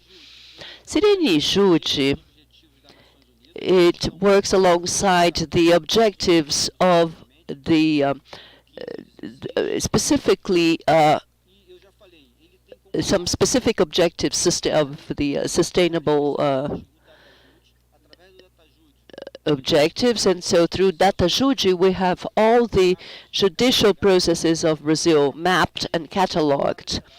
And information to be extracted and generating the interactive panel. And so how is this done? I'd like to present to you some of the layers of Sirene Jude. Although the map is small, you can see the black dots. Each black dot is a judicial action case in Brazil. So even though the Amazon is the most affected by deforestation, illegal fishing and hunting, we have cases all over Brazil, especially along the coast. The other layers that you can see in red, for instance, it can represent deforestation or other factors that will be explained. For instance, the red dots on the map mean environmental deforestation. So based on this, we start crossing information on illegal deforestation and judicial proceedings and to check whether there is criminal persecution related to these deforested areas. So if I have deforestation and there is no legal proceeding, it means that legal prosecution and investigation, criminal investigation of environmental crimes is not being conducted. Sirene Jude will highlight, we are about to start a new phase, an analytical report and analysis of illegal activities in deforested areas and lack of inspection by the prosecutor's office and the federal police, so that having been notified by CNJ, when it learns of environmental degradation, it will be obliged to inform federal prosecution authorities and the federal police who will investigate these crimes. And so the absence of judicial cases in deforested areas means inertia and lack of effectiveness of police investigation bodies and prosecutors' offices, and so prosecution. So here we can see how,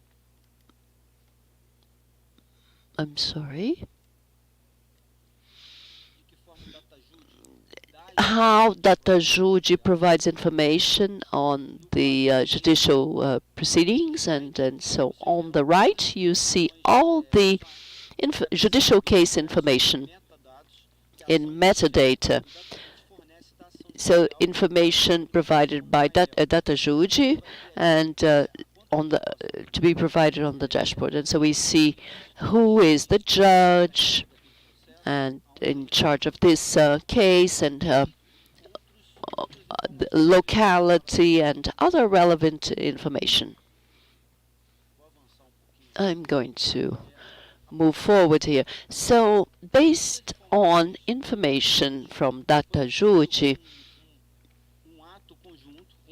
joint act between CNJ and CNMP signed by Justice Fuchs and Dr. Aras, so that the information of the Federal Prosecutor's Office would be integrated with Sirene Jude. And so today we also have geolocation information of all the federal civil cases, judicial cases. And so we are able to cross information on judicial cases and all the areas that are being protected or investigated or repaired by judicial means. And so this integration is already working for the prosecutor's office, and the intention is to extend it to the state bodies as well. But unfortunately, the state prosecutor's offices don't have the 4.0, and so we are not yet able to have a technological tool that can receive data from the state level. Moving on, what else can Sirene Jude provide? We already have a report on environmental intelligence. So this report is sent to all the courts of Brazil. Basically, it is extracted automatically from Sirene Jude through a source code created by Vilfredo in our language. So this source code and the report are available for verification and information of judicial cases that have been running for longer than the national average. And so we intend to collaborate with the courts and judges in charge of these cases in order to tackle these problems and provide for better management of cases involving environmental jurisdiction. In addition to the reports, the environmental intelligence reports that have been mentioned, I also mentioned integration with the prosecutor's office. And so in those points, we see the areas that are the object of public civil actions and degraded areas that are integrated with the Sirene Jude. In addition, I will move quickly on. I have interesting data here. It is a project that is in the incubator, so to speak. And so we have, through crossing with SICAR, SICAR is the Rural Environmental Registry under the administration of the Ministry of Agriculture. And so, very briefly, the owners of land declare their property. And so there should be the checking of this information by the municipalities. In practice, we have hundreds of information on properties that are located within indigenous areas, within protected areas and environmental reserve areas. And so we intend to evolve towards an intelligence report that will analyze this information and will trigger the federal, state, and municipal bodies to update their registries, because this has huge impact on the environment. And so, for instance, based on this kind of information, loans may be provided to properties inside an indigenous area, for instance. And so the cleaning of this registry is crucial for the protection of the environment. And so what would be the next steps? We have the same thing here for indigenous areas and environmental conservation areas. Lastly, Sirene Juji allows today for the one of the most important deliveries that the CNJ does in terms of environmental policy. That with this, the judge can use information from Sirene Juji as proof or evidence in a lawsuit. And so instead of having to run an investigation, they can retrieve information about deforestation directly from Sirene Jude and use it in the procedure as evidence in a lawsuit. And the same can be done by the prosecution service, thus accelerating prosecution or criminal prosecution and the protection of the environment. And other types of deliveries. Today we have Data Judy as the data link of Sirene Jude. In the near future, this year, we'll have Codex. When we have Codex, we'll have not only the summary information of the process, but we'll have the full content of every single decision on environmental matters, which will allow us to have a very large volume of information for informing cases. So we have an agreement, a partnership with the Federal University of Rio Grande do Norte, so that these AI models can read, based on the codex, they can read the documents and propose data that can be used as evidence for national policies, such as establishment of courts in hard to access places or places that suffer a lot from deforestation. So we have some possibilities to, based on data, inform the national policy and also to support the courts, especially in the north of Brazil. I'd like to thank you for the invitation to participate in this panel, and I'd like to give the floor back to Councillor Mauro Maia. Thank you, Dr. Marcos Lívio Gomes. We would like to have 20, 30, 60 more minutes to listen to you, sir. And as I usually say, you are almost convincing me with your arguments. I would also like to say to those of you watching the presentation and the seminar through the internet, I'd like to say that the CNJ has a very important role to play here. The National Justice Council, in its composition, its civil servants, counselors, auxiliary judges, is more than a court, a disciplinary court. It's much more than a disciplinary court. It's a court that writes public policy, enforces public policy, oversees public policy. So oftentimes we leave at 9, 10 p.m. as we are always working and debating and trying to do the best as we can.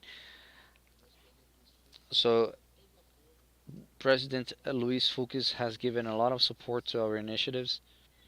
The civil servants of the CNJ have worked a lot, and I would also like to mention that the environment and environmental topics, and the Minister of the STJ, Herman Benjamin, brought us the information that in 1992 we have always been a pioneer in these topics. So I'd like to thank once again Marcos Beja, and I would like to give the floor to Dr. Judge, Auxiliary Judge of the Presidency of CNJ, Sara Natricia Navarro. You have the floor. Good afternoon, everyone. I'd like to greet all of the members of the panel, my dear friend Marcos Livio Gomes, Christian Perron. Is very nice to meet you. I'd like to greet our president, Mr. Councilor Mans Maya, and congratulate Dr. Marcos Livio Gomes not only for his lecture, but also for being an enthusiast of this public policy and for having driven and made possible for this public policy to take place under the management or the administration of Dr. Luis Fux. Due to all of the benefits that CNJ can yield, it really uh, it, it really shows the range of utilities of use, just so you can use it as a strategy for facing environmental litigation and addressing environmental conflicts, but it also allows that all agents of justice can have real-time access to data. So everyone is on the same page regarding environmental matters, environmental data, whether they are procedural data or related to environmental damage, and also propitiates access to information. So citizens can have access to information on indigenous lands, on protected areas, on deforested areas, and environmental topics that are very pressing and dear to our country's citizens. And the only issue I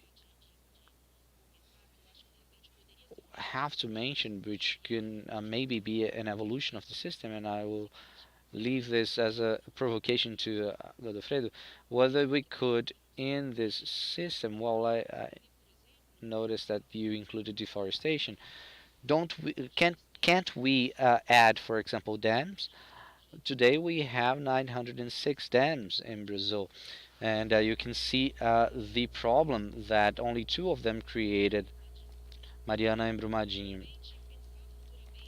So thinking about these tailing dams and how to include the monitoring of tailing dams in the system, especially for mining purposes, we have 906 tailing dams that are registered, apart from those which are not registered. So can't they also be a part of this monitoring system of Sirene Juji? Well, that's just a provocation, and I'll give the floor back to our President Manimai.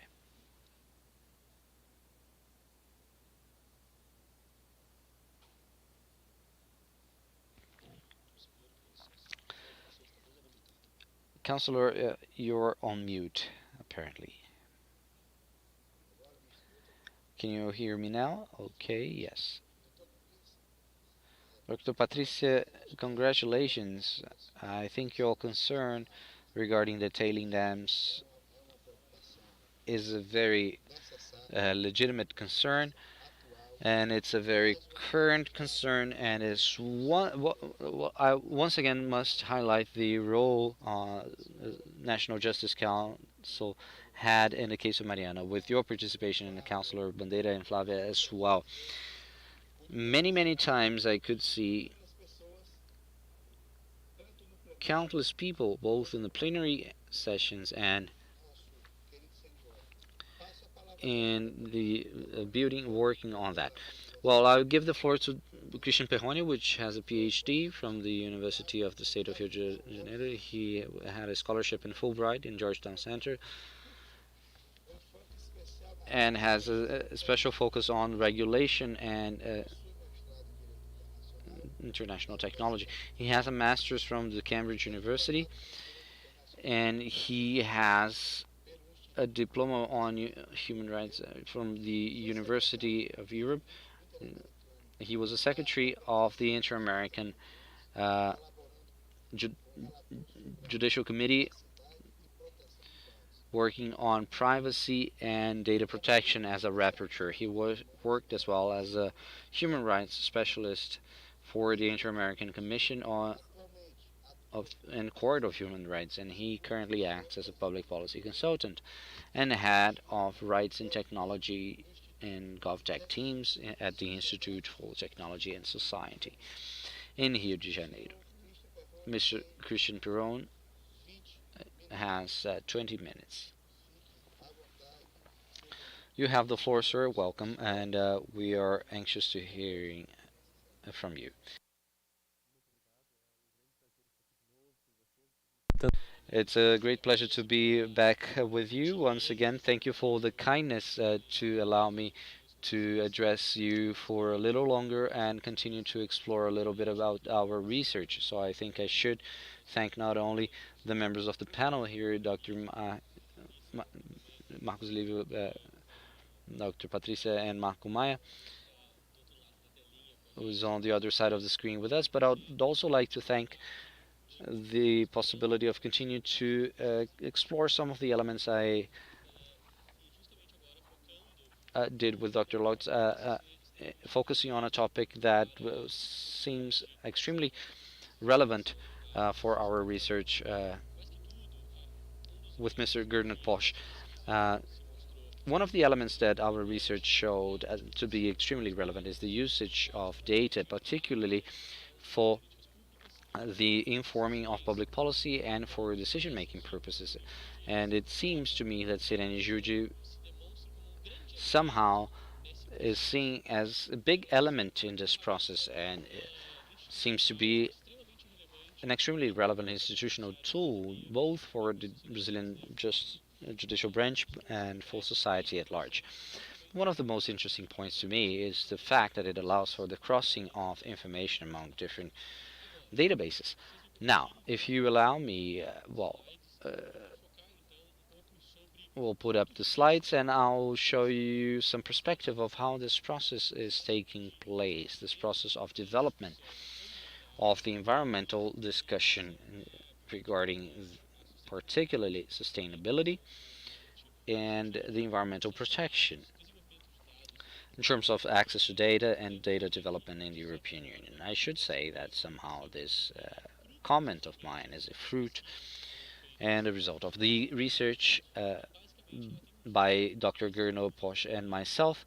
So it's focused on creating a framework regarding the way Europe has been addressing it. Of course, there are other European experts here present and other experts in Europe that could speak about that 1,000 times better than myself.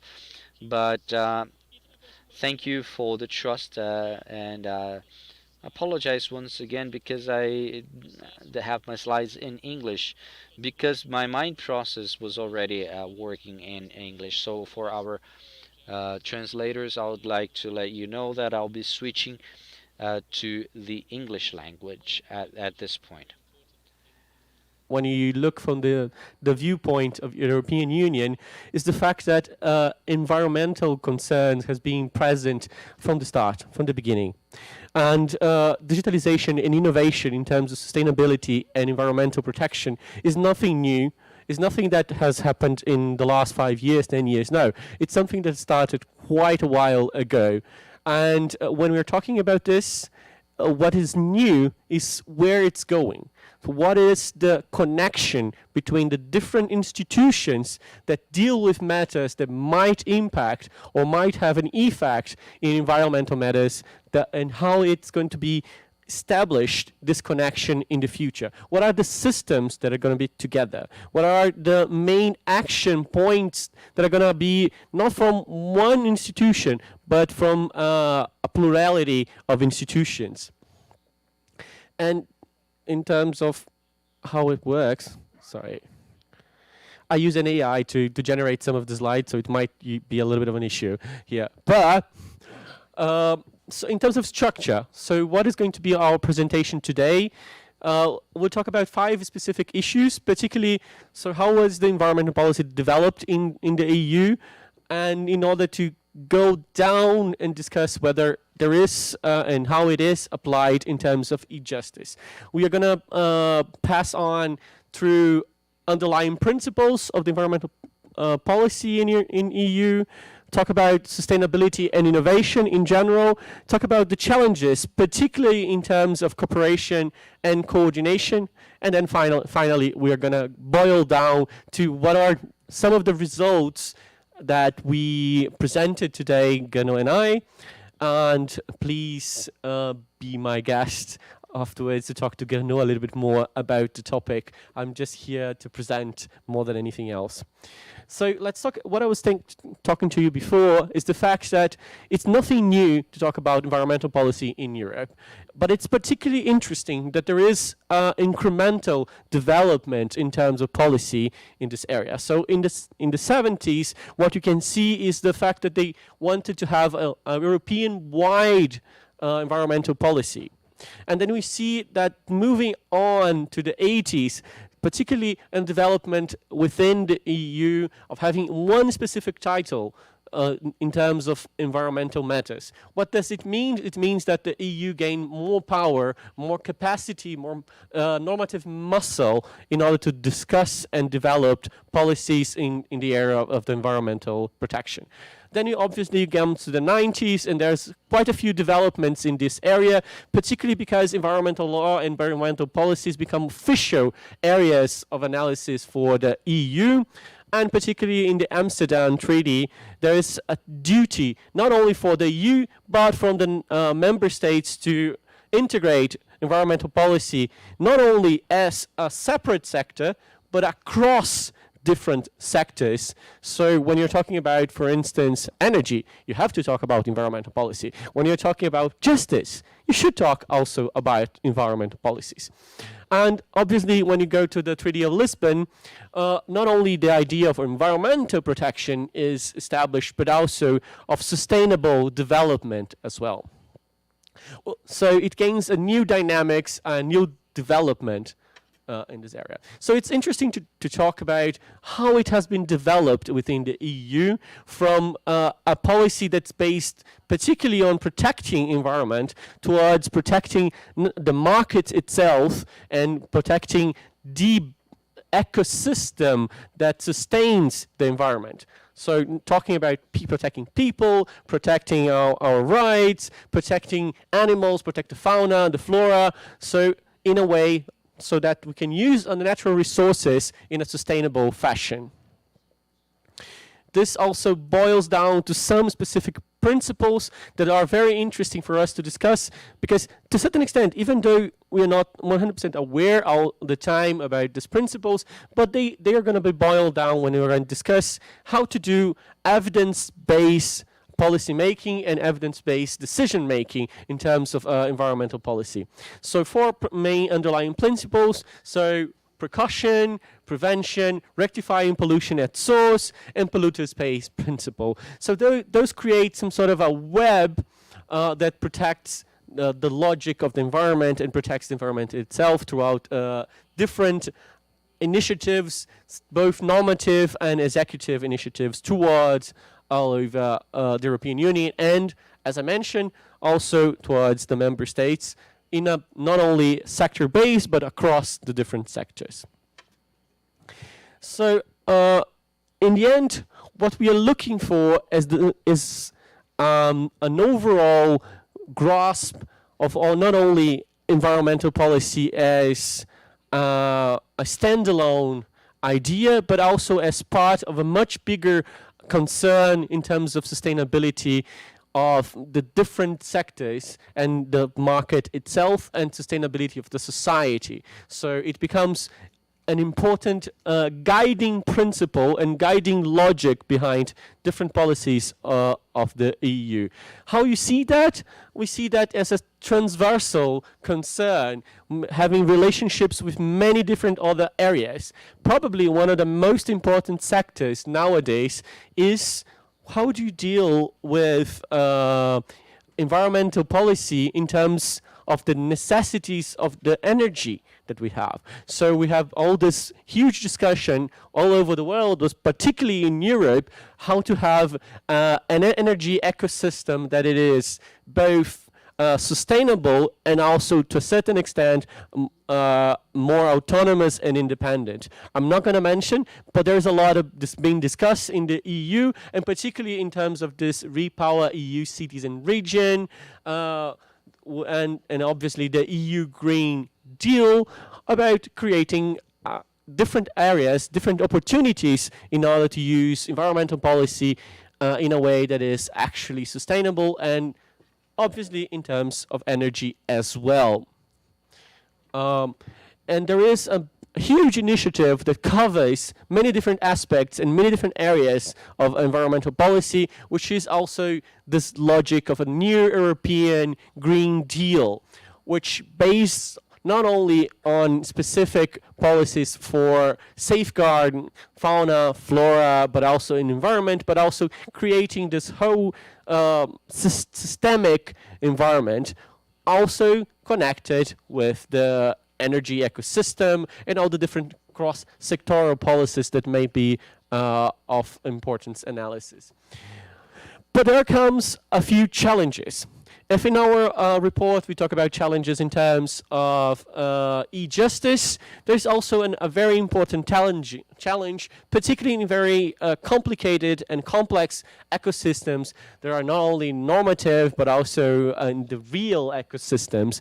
So challenges come particularly in terms of cooperation and coordination, and those is even more acute when you take into consideration that it's not only a matter of European-wide policy, but also, as we have seen in the Treaty of Lisbon, it's also a matter of how the EU has to a certain extent, guide the world, partner with other countries, partner with other institutions worldwide, because the environment, blissfully or sadly, it's not separate.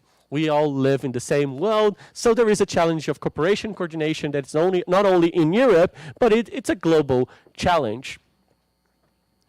And this leads to what it is the main focus in terms of environmental policy. So one of the main tenets is building national capacity. So in different countries, there are wide views in terms of environmental policies, but particularly they have a wide and differing capacities of how to deal with this. And why this is relevant? Because, well, different capacities mean different access to data, different access to policy making structures, and obviously will boil down also to understanding how to deal with intersection of different data sets, particularly for the evidence-based decision making and policy making across the Europe. One second and particularly important discussion is something that we can draw some parallels in terms of the Citizenship and Brazil, because there is an element of criminal matters. So how do you actually police criminal environmental issues? There's always an easy way to see that something happened, but to actually go there and punish to a certain extent, investigate, it might be complicated, particularly in terms that of cross-border matters. And there comes what we're going to discuss today, particularly of importance for our report, which is access to data, access to evidence, which is even more relevant when we take into consideration that obviously this is not only a national matter, it's a cross-border matter, and cross-border this also across the borders of the EU itself. So, but what about how can we see that in terms of e-justice? So how many tools do we have? So Gernot in our presentation showcased what were our survey that sort of informs the report. And what we say is that what we see from the survey is that there aren't that many e-justice tools, which is to a certain extent an opportunity for the future. So this logic of cross-referencing different databases to find specific insights for prosecution, for dealing administratively with environmental issues, for dealing with under civil law of land registries, all those logics, they might have a place to play in terms of e-justice tools being developed across Europe. What we can see is that a few countries actually are considering doing that. Gernot also mentioned a little bit before. I'm just gonna go a little bit further, stating that we have this tools being developed in terms of Sweden, particularly for managing access to information, so that you cross different aspects of case management in terms of environmental issues. This is one tool that has been developed in Sweden. In Luxembourg, for instance, is not exactly for environmental matters per se, but it also has a particular logic of managing cases, environmental cases as well. So it is an issue there that they are considering within a major environmental, a major case management tool. And apparently in the Netherlands there's also an intention and a development to implement environmental control tools that will connect with judicial information system.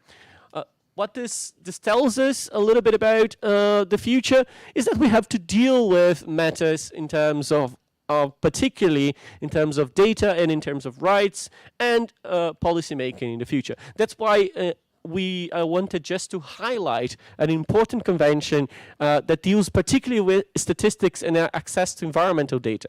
And that convention creates 3 specific rights, which I find that they're quite interesting in order to be a backbone, to create different tools that will make it more concrete, those rights in terms of e-justice and electronic justice systems, particularly to safeguard the environment. So the first right, it is a right of access to environmental information.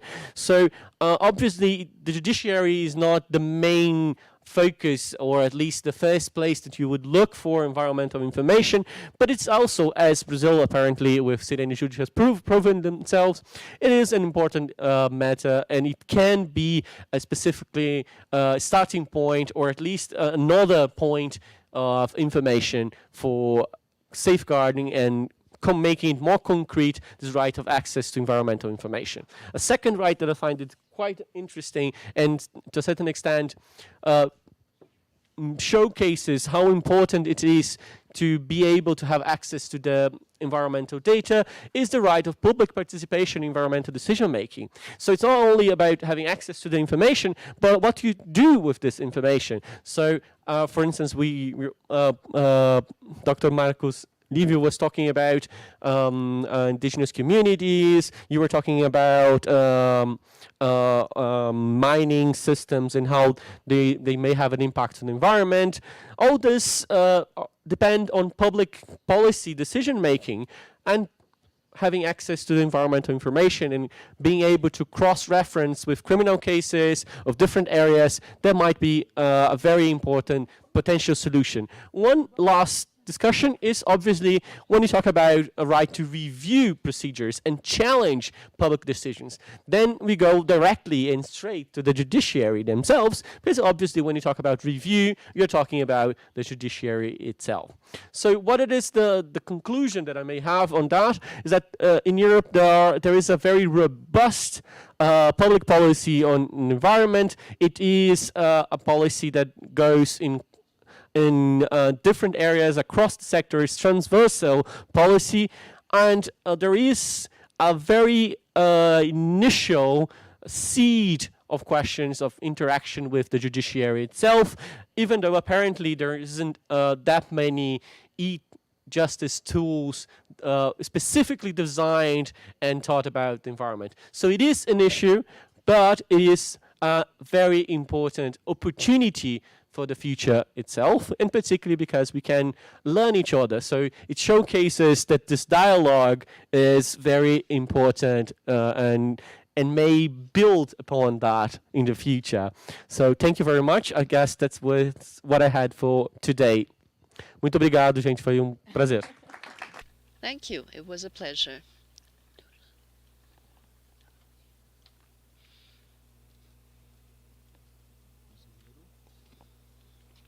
Counselor, your audio, your mic is off. Christian Behoni, I would like to congratulate you once again for your um, presentation, the National Council of Justice, by broadcasting your uh, talk and also through the policy implemented by Justice Fuchs. This council is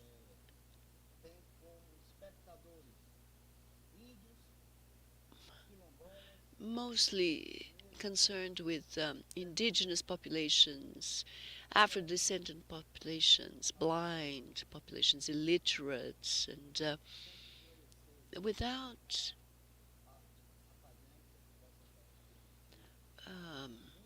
loss to the academic side of your presentation, since this is a matter that involves the Amazon forest, regions that are so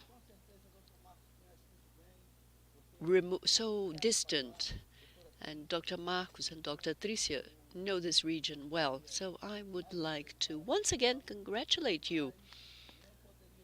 But I need to make this criticism that some Quilombola, indigenous, Afro-descendant, illiterate people might not have been able to access this knowledge that you have shared with us. I was able to understand because I had the opportunity to study in good schools, but the reality of our country is quite different.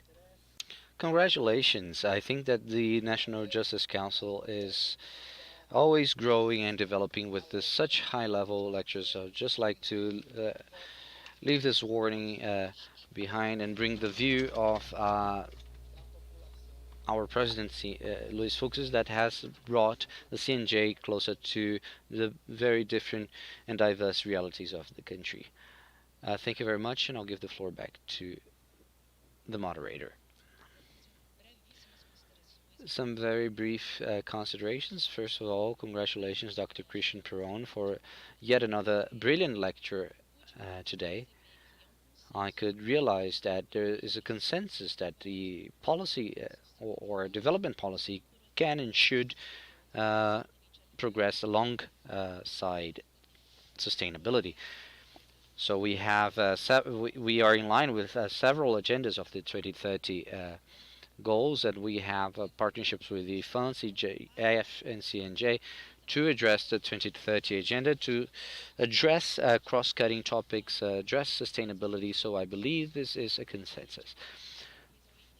A criticism I would also make about our justice system is, that might be more advanced in Europe. That even though we have this regulation in the National Justice Council under the presidency of Luis Fuchs, it seems that internally we need within the judicial branch, like civil servants, judges, myself included, should pay attention to small habits and yes, short habits that sometimes we don't realize we have, and to make us not in line with the sustainability and environmental policies. But I really appreciated your presentation. Dr. Marcos Livio talked about a system that addresses geolocation of the damage and the procedures, and you have also talked about procedural matters of how judges can address that as case management tools. And this is a more individual reflection about the habits and actions that we should have. We should be forever vigilant towards our actions and the environment. Thank you very much, and I give the floor back to the Master of Ceremony. Ladies and gentlemen, would like to thank the members of the panel, and we will continue with our programs in a few minutes. Thank you.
technology instruments for the penitentiary system and for the protection of human rights. We would like to invite Counselor of CNJ, Janine Granzotto, and as moderator we have Auxiliary Judge of the Presidency of CNJ, Carolina Hanzolin Nebas. And as the speakers, we'll have the General Director of Constitutional, Civil Law and Digitalization of Courts of Berlin and Germany, Mr. Gerald Meinen, and the Court of Appeals Judge from the Court of Justice of Paraná, Marcelo Dalladea. With the floor, Councilor Janine Grazotto. Thank you. Good afternoon, everyone. I would like to begin the fourth panel of this event. Information technology tools of the penitentiary system and for the protection of human rights. I would like to thank immensely the speakers, Dr. Gerald Meinen and Court of Appeals Judge Marcelo Dalladea and Dr. Carolina Nerbas. We'll begin with the lecture by Dr.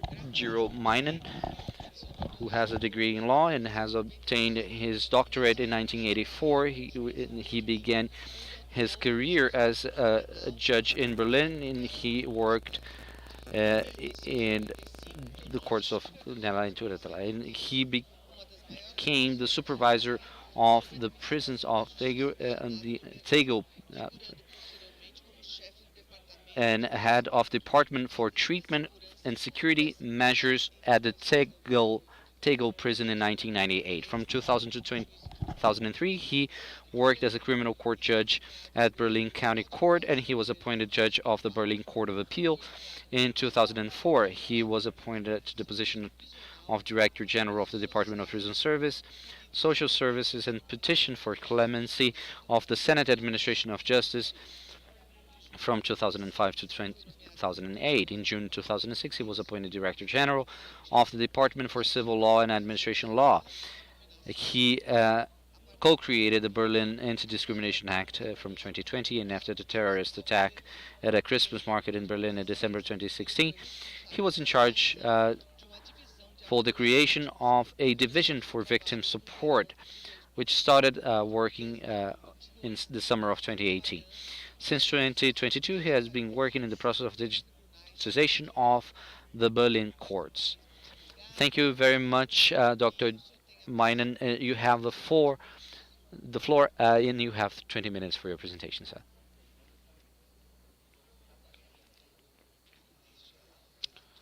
Obrigado, senhora presidente da mesa, senhoras e senhores. Perdão.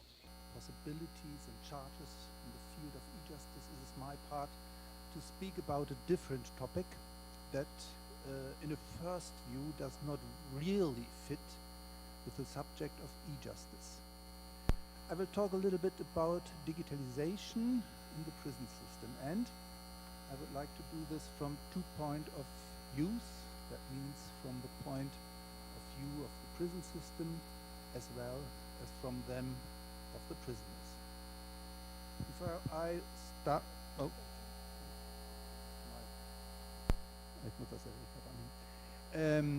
I will, before I start my presentation, I would talk a little bit in a general topic about this very interesting day, and therefore I will pour a little bit water in the wine, because I think the wine which we were offered today is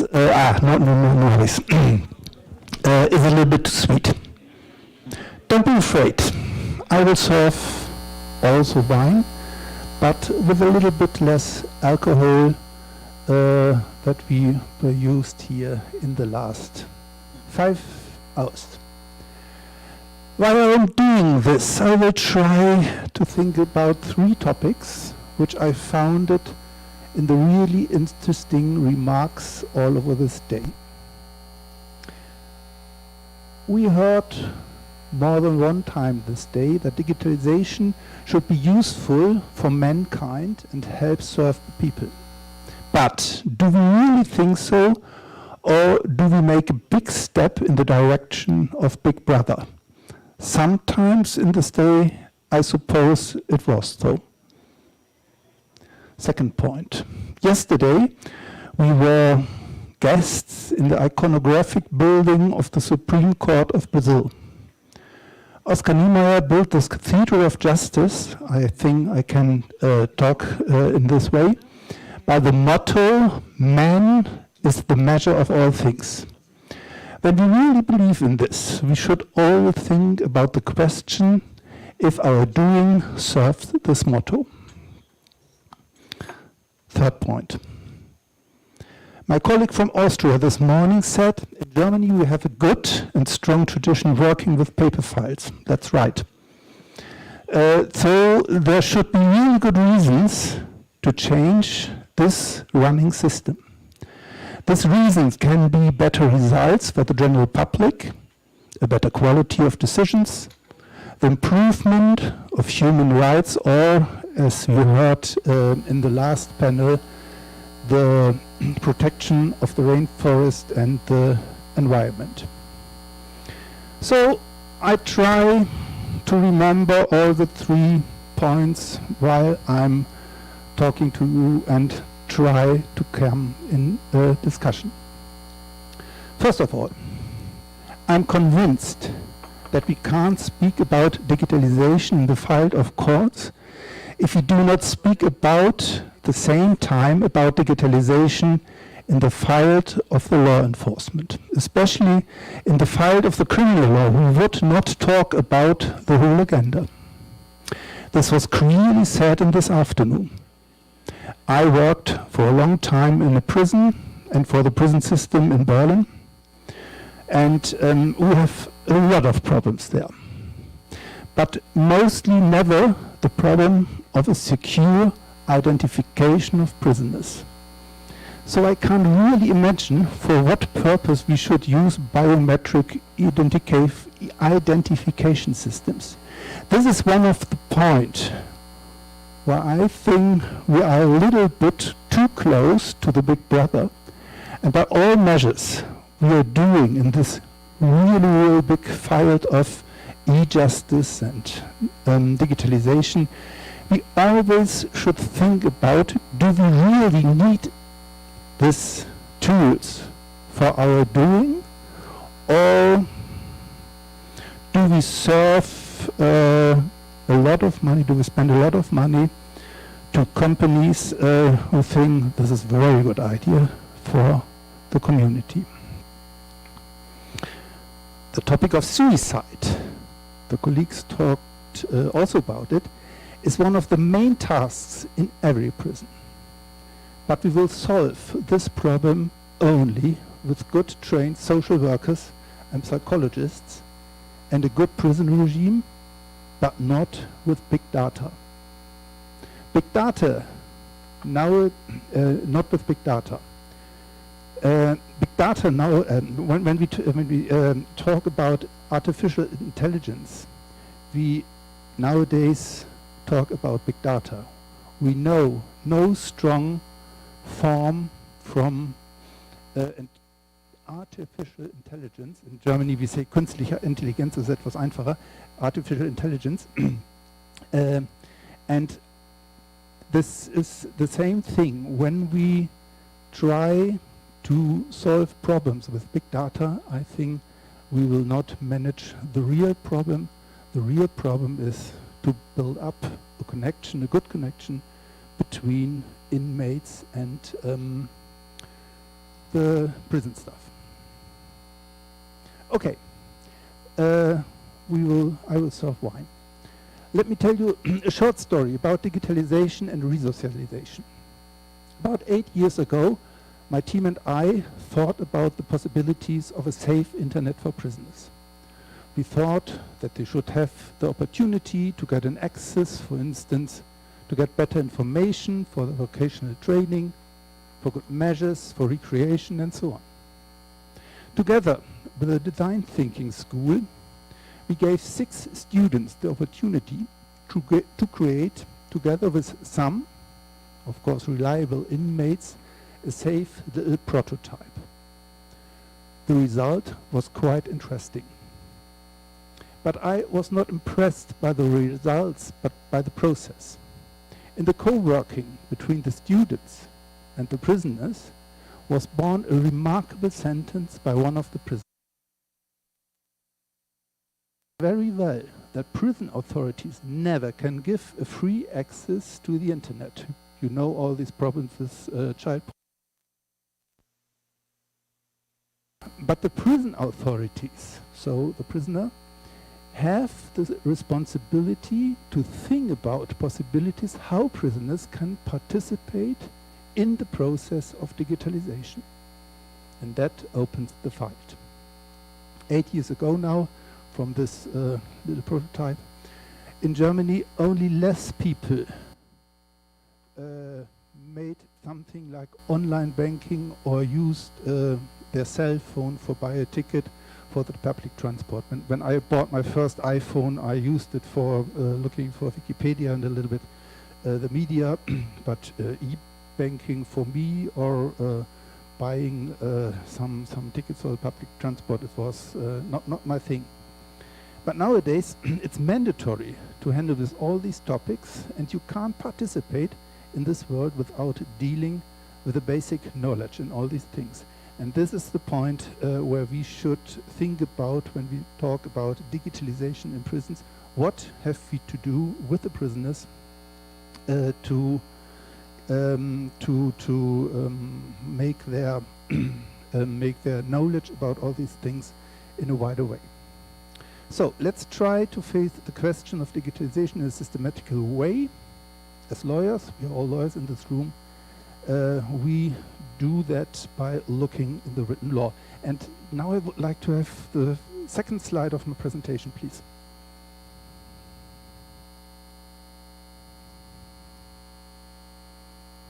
And the second slide, please.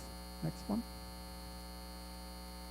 So, resocialization is the main purpose of the German penitentiary system. And we have a prison law, and paragraph 2 of the Berlin prison law means the purpose of the prison is to enable prisoners to live a socially responsible life without criminal offenses in the future. It has the task of protecting the general public from further crimes. That is the task a prison system in Germany has to do. It's state law, not federal law, but in all the 16 states in Germany we have almost the same prison act.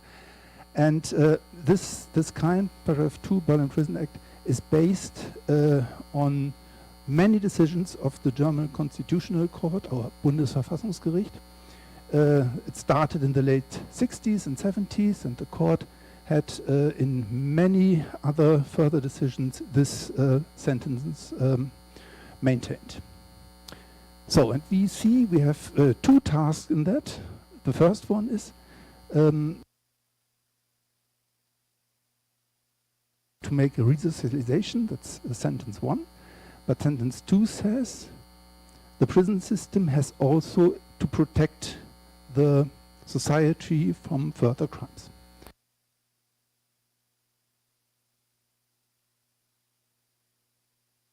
When we talk about digitalization in the field of prisons, the next file, please. Jump, please. I try to put these paragraph 2 under the question of digitalization in 3 big points. And you see we have a really, really big point. This is social participation. And the other 2 points are a very bit smaller. I will really, next chart please. I will only, next chart please. I will only talk some sentences to the kind of risk assessment. This is the same kind of big data. If you make risk assessment, you have a big chart in which you see risk points and other points. And if you have a lot of risk points, you can't give a prisoner no gratification. He will not have a day off time or something like that. Risk assessment and digitalization is the question of big data, and over that point I will not speak because I do not think that we will succeed in this point. Video surveillance, that I think is also in Berlin, in Brazil prisons, a very important task. And next chart, please. And so you see, we can enable the task of paragraph 2 of the Berlin prison system in different kinds of how we can do it. Where should we allow video surveillance? I try to show it with a red point, and that means in cells. We never should use video surveillance because that is the very private doing of every prisoner, and the state and the prison authorities should left him alone in this area. The second point, the living areas, there may be video surveillance possible if you can't provide security otherwise. The third point, outside areas, workshops, and all these things, you can do video surveillance with a good reason, and at the wall, at the fence, at the outer line of the prison, I think video surveillance is not a problem. What I mean is, when we talk about a system of video surveillance, or you can choose this example for other questions, we always have to think about what is the task, what is the purpose of the kind of video surveillance, and therefore we should think about, and that's the point I would like to bring you. Next chart, please. The other point, now we are at the point of social participation, is in which points we can use digital tools for resocialization.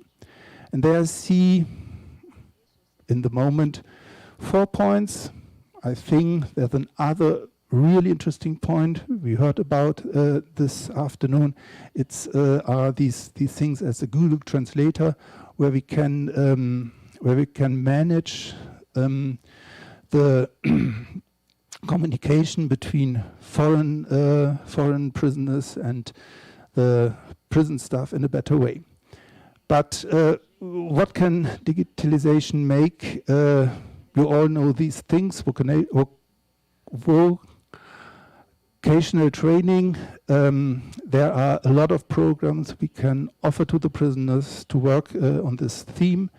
We can use video platforms, video conferences for better communication between relatives and friends of the prisoners. We can offer video calls and something like e-books and all these things for the recreation.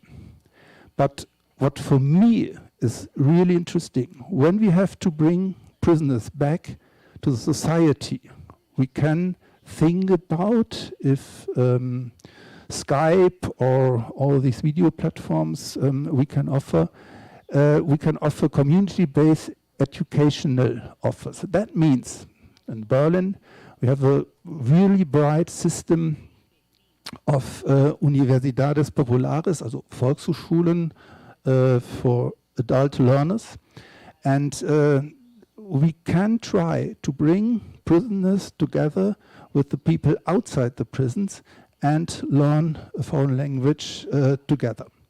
Okay, these are really basic examples, and that's what I would like to talk to you. I hope it's más o menos 20 minutes, and thank you for your attendance.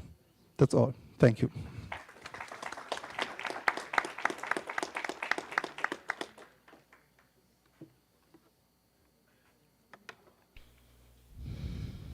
once again.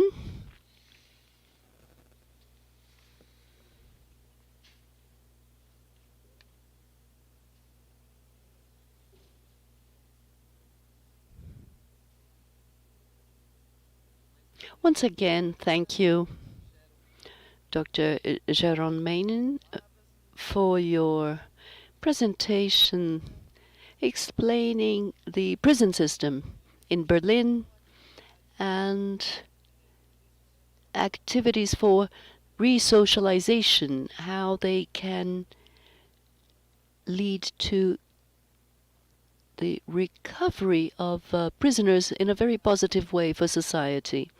I'd like to give the floor to Dr. Carolina. Thank you, Counselor. Good afternoon. I have listened attentively to Professor Jeromenin, who is highly qualified. He's been a judge, and he helped the legislative. Translation apologizes. We cannot hear the speaker. We have some technical problems. We will have to interrupt the translation. We will resume as soon as the technical problem is solved. I'm sorry. I'm sorry, Professor.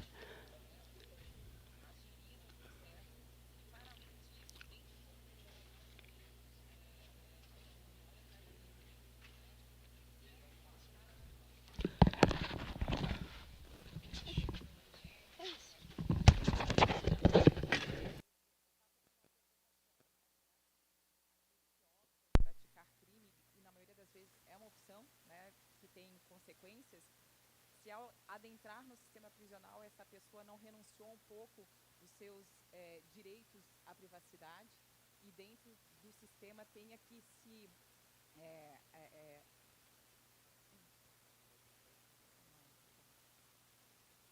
é, a gente também ficou um tempo aqui sem a tradução da sua fala, uma pena. Vamos aguardar.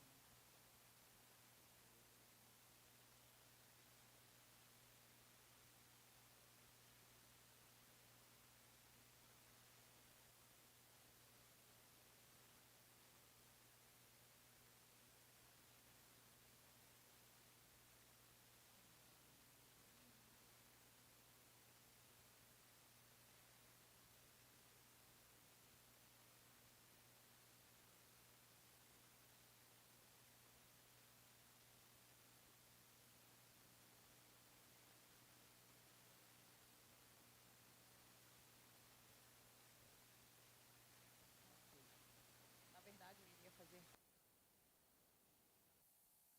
da pessoa que opta em incorrer em criminalidade e vir para o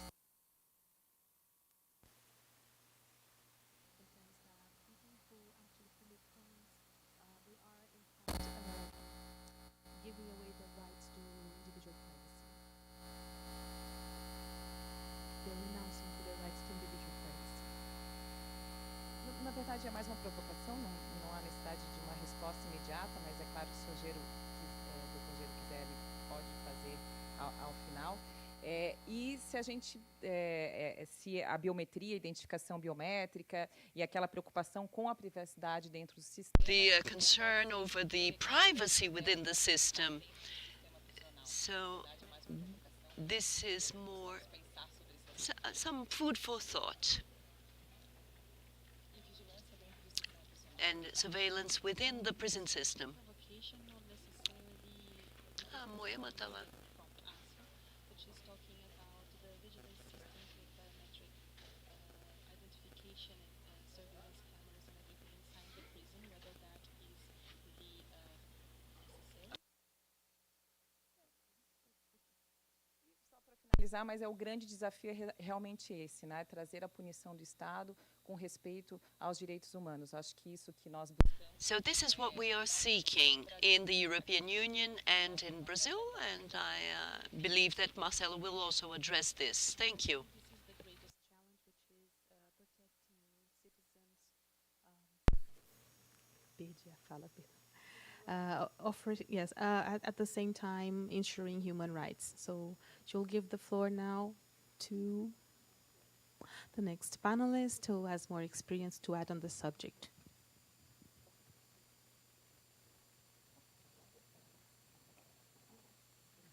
Hello, Professor. Our technical issues have been solved. We are going to resume translation. Thank you.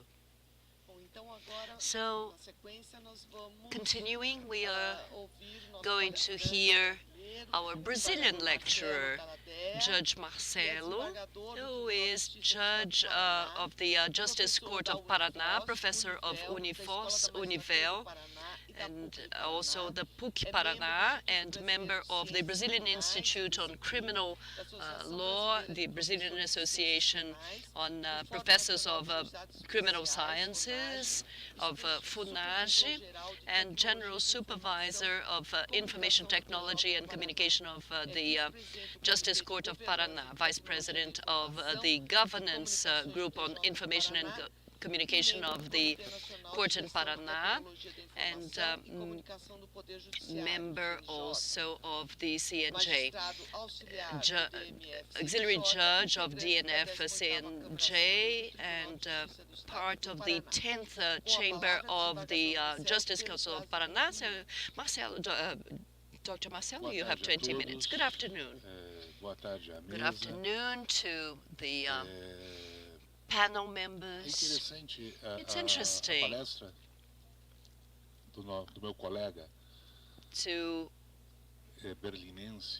hear my colleague from Berlin on how technology can support minimum rights for prisoners in Berlin. But it hasn't always been so.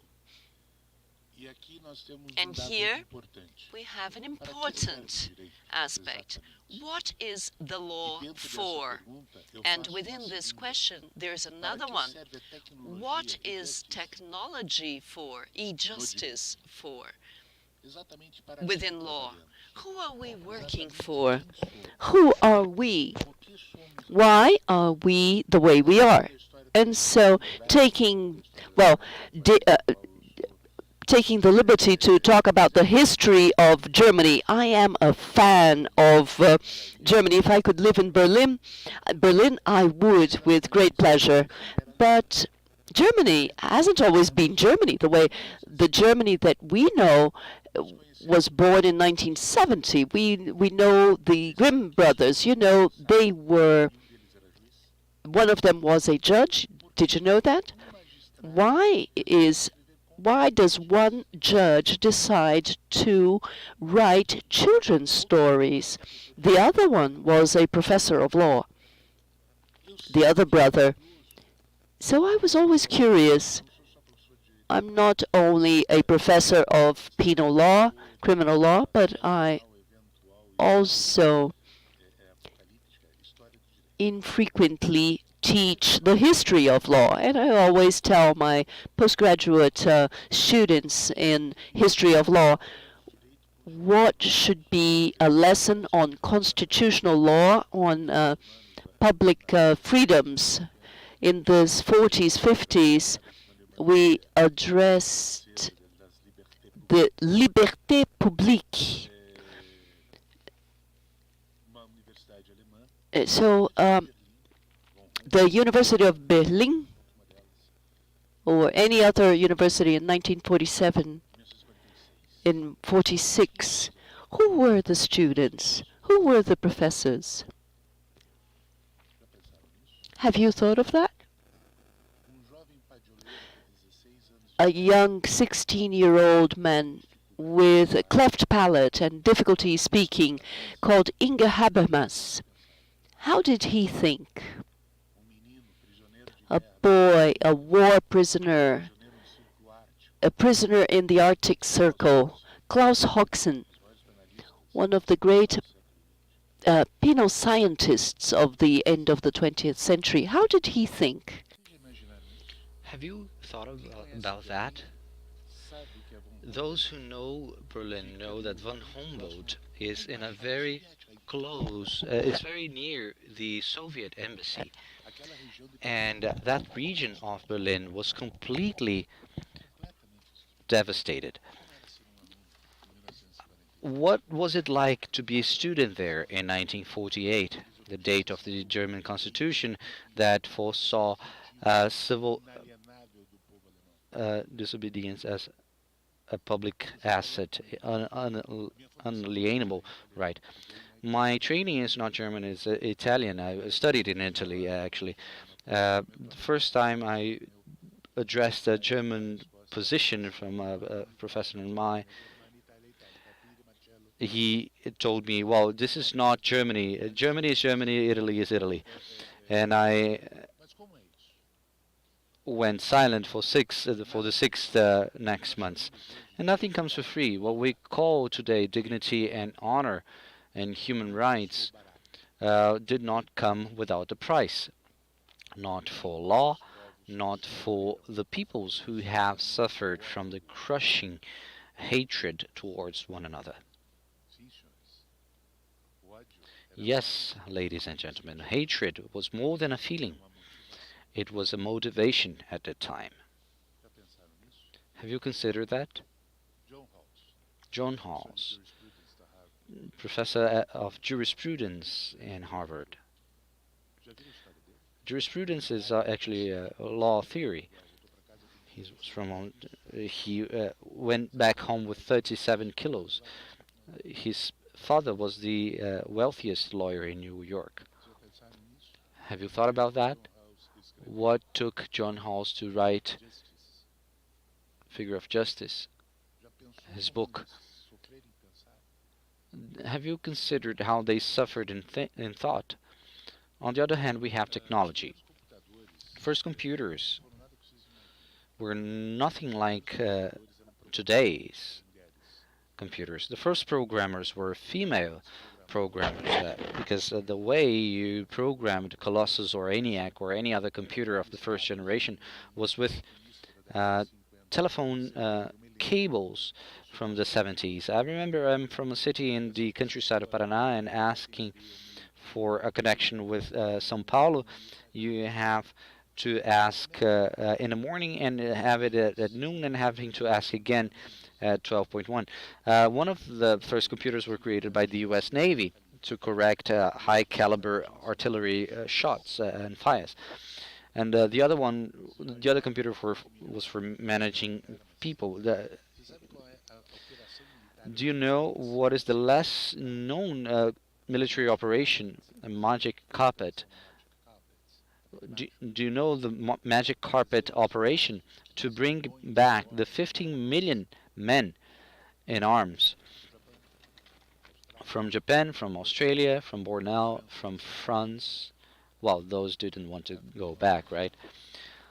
From Northern Africa, how to bring them back? Well, it was a computer that created the organization for that. And as Professor Jean Romain said, technology ended up entering the realm of law not as a tool of process, but as a tool of justice. I thought it was very interesting when there was this relationship between water and wine, and it's a reality. You can see technology. Well, me and Carolina known each other for a long time, and this is the first time we meet in person, but we've known each other for quite a while. I'll talk about that. How to make technology work for human beings and not by human beings. We hardly ever think of that. I think that Carol was very precise in her comment about identification as a way of contention. Identification is a way of personifying.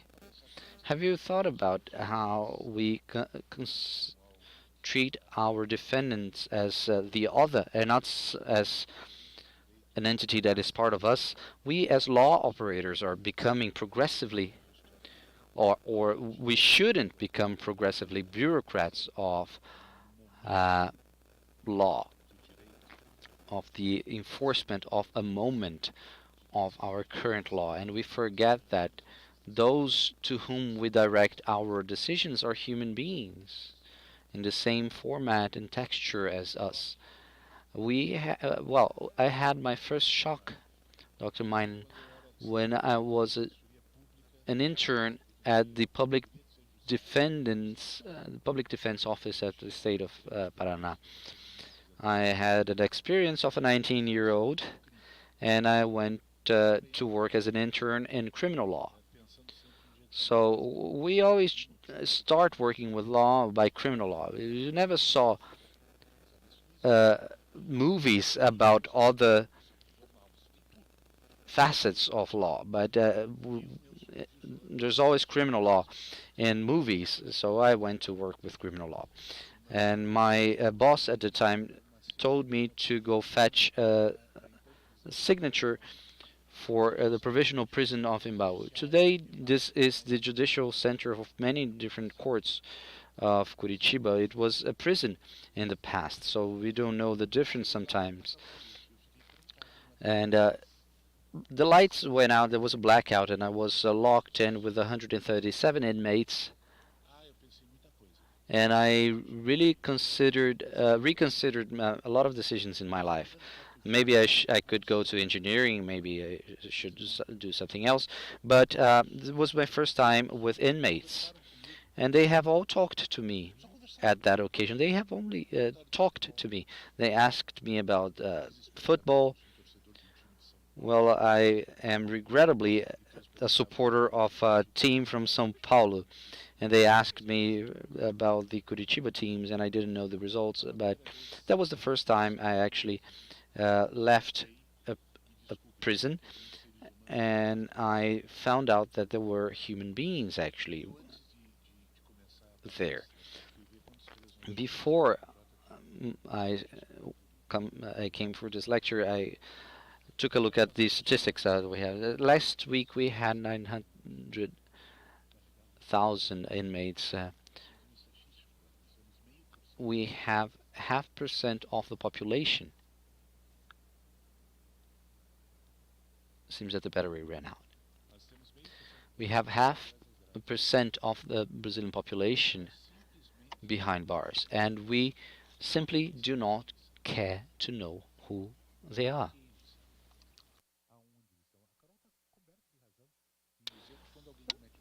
Carol is right to say that when someone commits a crime, they give away their freedom. But what about after that? What do we do with those people? What do we do about them? What should we do?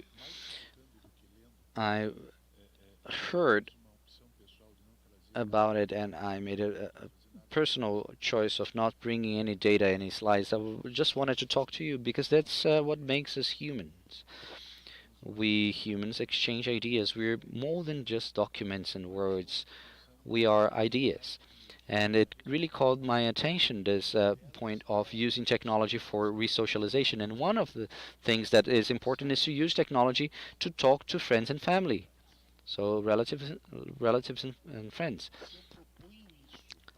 If I propose that to the criminal court of Curitiba, which helps us in the NF for a long time, well, they would look at me and say, well, I think that the Court of Appeals judge needs some medical attention quickly if I propose something like that.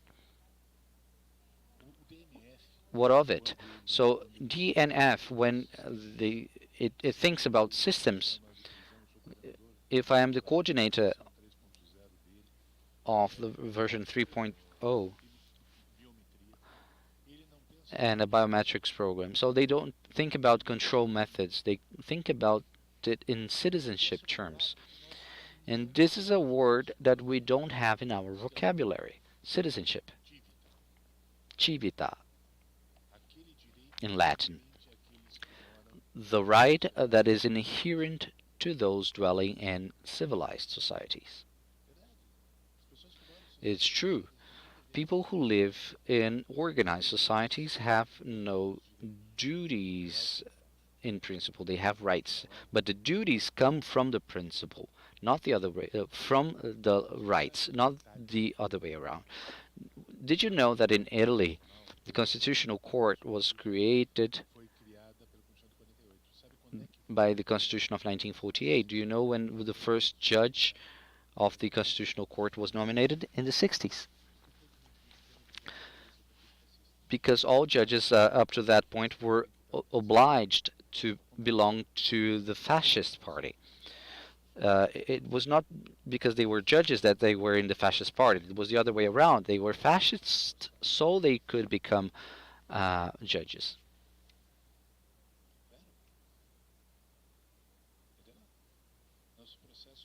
And our criminal procedure system was created in 1942. So that was the Italian system was actually the basis of our criminal system. Mussolini asked for it. Well, being a minister of justice in the fascist Italy is as unintelligible as being a navy minister of Bolivia. That would mean it doesn't make any sense. Uh, do you know how long Germany and Italy and Austria and the Baltic countries have took to understand what a human being was? Well, they needed a tragedy which is not random. It was desired, it was deliberated. It was deliberate. And technology came from that process. And now we have the duty to apply technology such as biometrics, national databases, unified criminal execution systems, not as instruments of control, pressure, and punishment, but as instruments of guarantee of human beings, minimal thresholds of dignity and rights that cannot be obliterated by anyone's will or any institution's will or the state's will. This Leviathan that feeds on its own offspring, as Thomas Hobbes put it, and we in DNF we to uh, work in that direction. This is our mission, our function, and this is what we have to do. But for that, we need to forget a culture that is ever present, a culture that the criminal solution ends in the sentencing. Because the inmates eventually go back to society and they have to come back as dignified human beings, not just because it's important for them, but it's important for us. We have to understand that the prison system is not just a repository of people you neglect and you push away. It is a product of society and will go back to society. So when we address resocialization, it's not being omiss and not being useful. It's all about being dignified. That's in a whole different level. Thank you very much for your patience, and I'll give the floor back to our moderator. Thank you.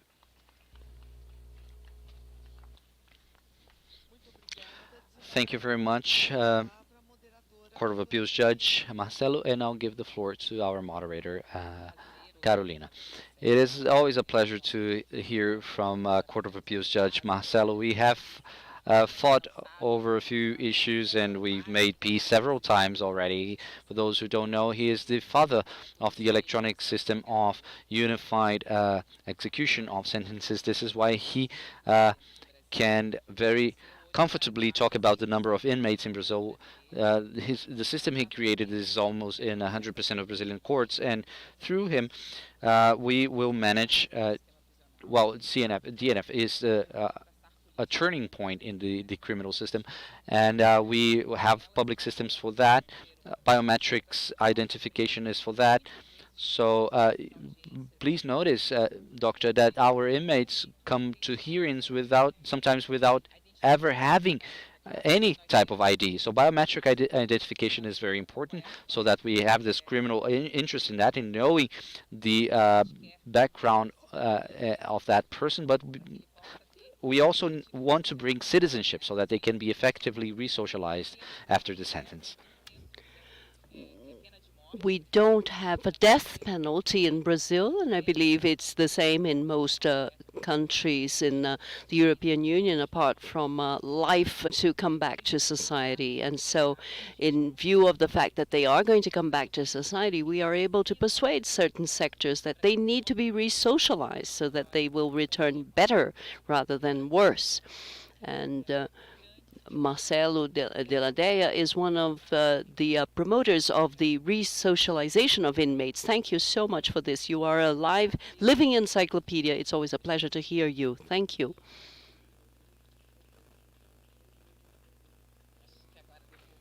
I would like to give the floor back to the panel chair, Councillor Jenny. So, concluding the fourth panel of this afternoon, thanking once again Dr. Gero, Dr. Carolina, Dr. Marcelo, and I'll give the floor back to our Master of Ceremonies. Thank you. Ladies and gentlemen, thank you for your presentations, and we will soon continue our program.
For the closing remarks, we'd like to invite the head of the political, economic and information section of the delegation of the European Union to Brazil, Domenica Boma, and Walter Schweinecke, Secretary General of the National Council of Justice. With the floor, Domenica Boma. Good afternoon. Thank you for introducing me. It's been a long day and very intense day with a lot of substance, so I will be as brief as possible. But before I share with you some considerations based on having been present at most of the event, I would like to first of all thank my friend Dr. Walter and the whole team of the National Council of Justice, starting with Marcos Livio. I believe he is attending to urgent matters, for the teamwork together with the European experts and the project team of the sector dialogue facility, because today is a day that revealed the scope and depth of the work that has been conducted all along this project. And having accompanied or participated in this event, I had some ideas that re-emerge ever stronger. Can I speak English? Painful for you if I continue in English, and also slightly faster, which given the hour is always welcome.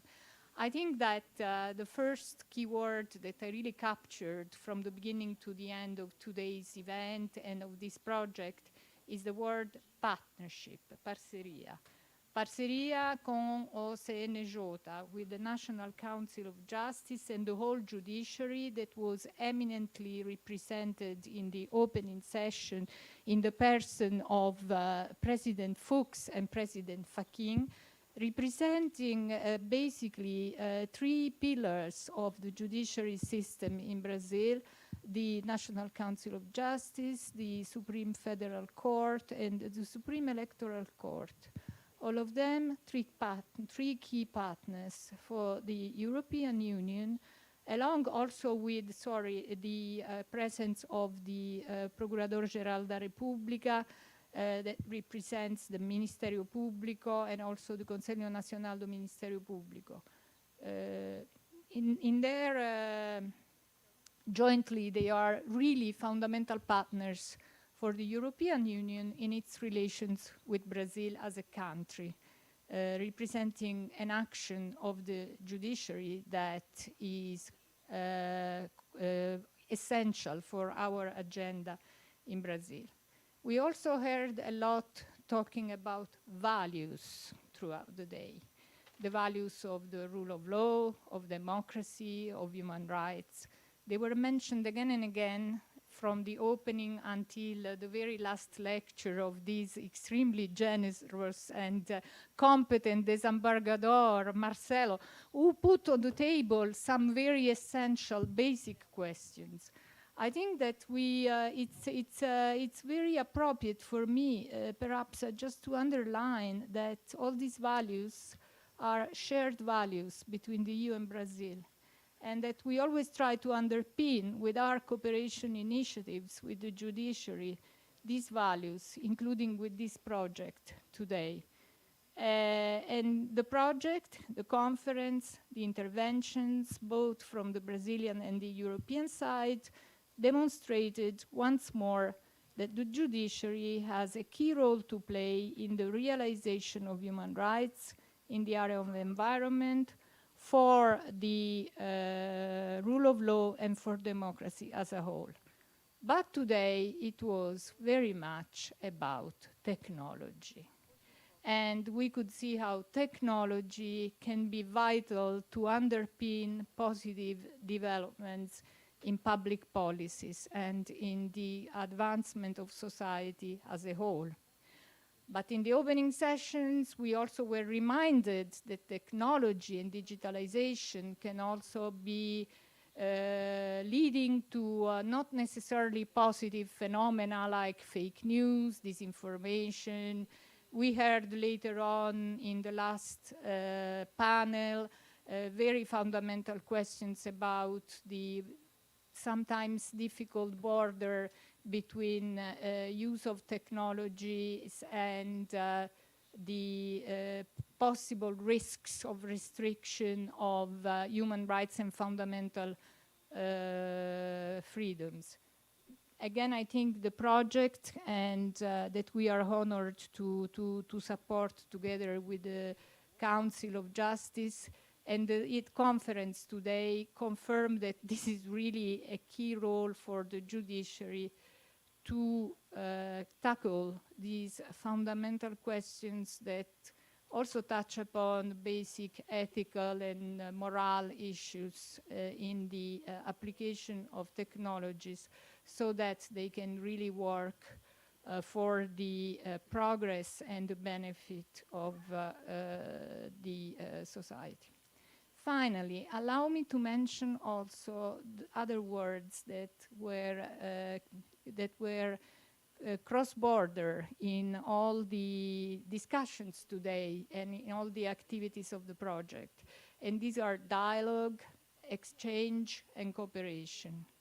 It is clear from today that the very focus of this project is about extremely complex and technical questions, but also related to principles, to values that require very profound expertise from both sides, from the side of the EU and from the side of Brazil. And I could see that today.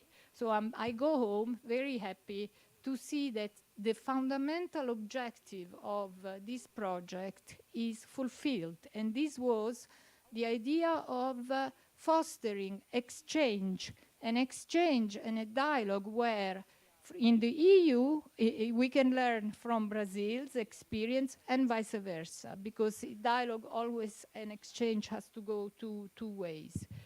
And it is exactly on this word of dialogue and cooperation that I would like to conclude before passing the floor to my dear friend Walter, because this is a session to close a conference that celebrates the end of a project, but is most certainly not the end of the partnership with the National Council of Justice. It's a step, and like every good and successful project, I think that after this conference, we have to go home and to think about what next. What can we develop to continue to nurture our relation with the Conselho Nacional de Justiça, capitalizing on the good results achieved in this project, be that in the area of environment, for example. I'm not mentioning this by chance because it is obviously an important priority for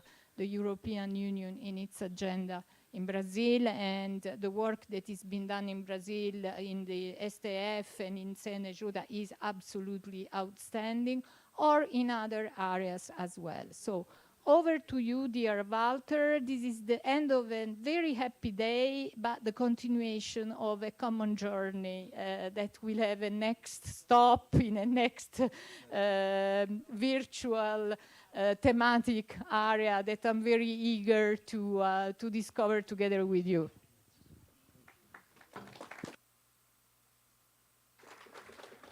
Com a palavra, o doutor Walter Schwenkner. Boa noite a todos e a todas. Eu queria Good evening. I would like to initially thank Dr. Domenica Buma for her kind words and her efforts and her support.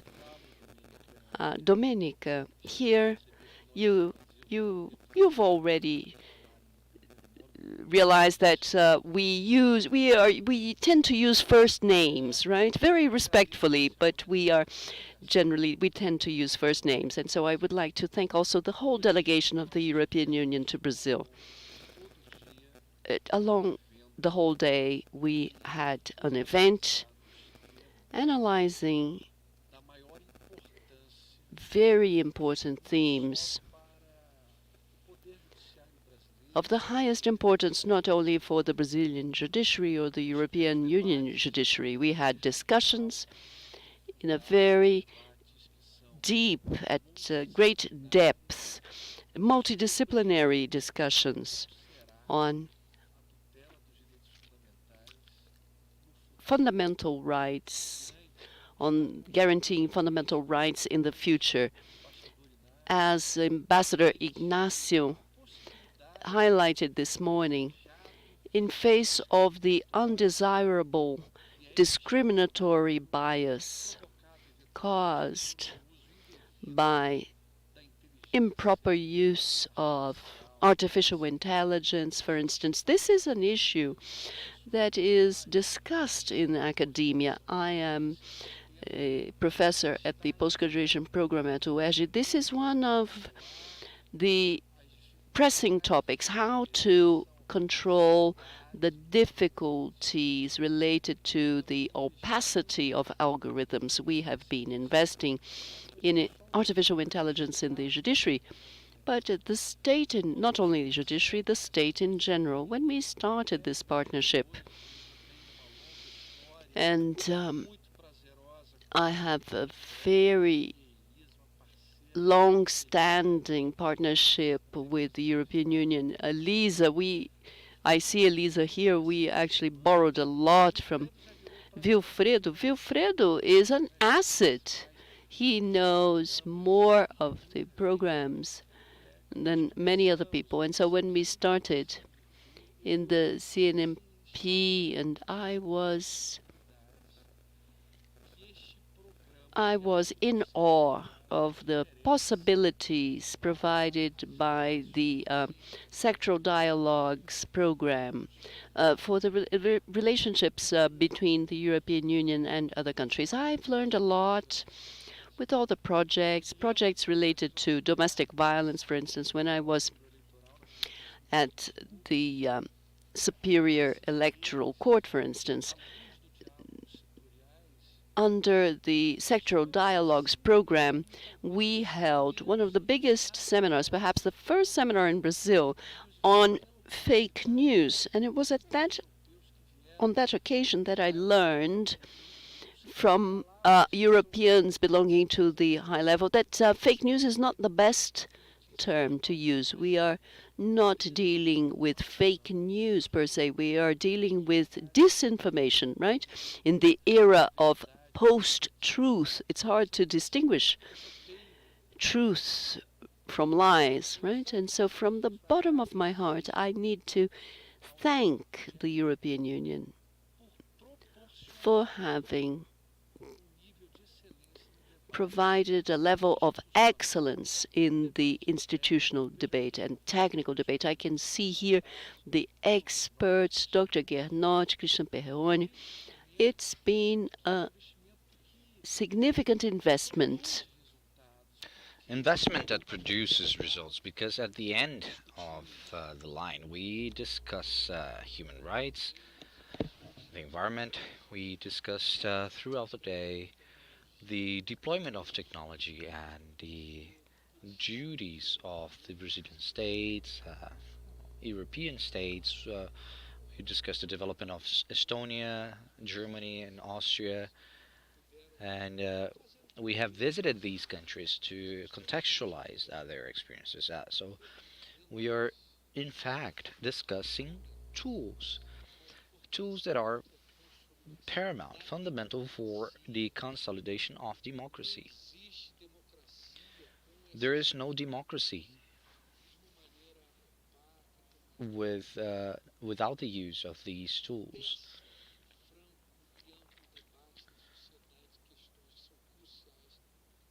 So these are fundamental matters for the development of mankind. And this is even involuntary. We are living in a historical moment in world history, which is a transformation, a transition of the physical world to the digital world. And as every transformation, that creates problems, benefits, and some difficulties. Not all novelty bring only positive aspects.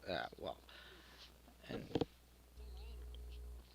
during the opening ceremony, some people like Dr. Ignacio Ibanez and Minister Fuchs said that we should be vigilant towards these topics.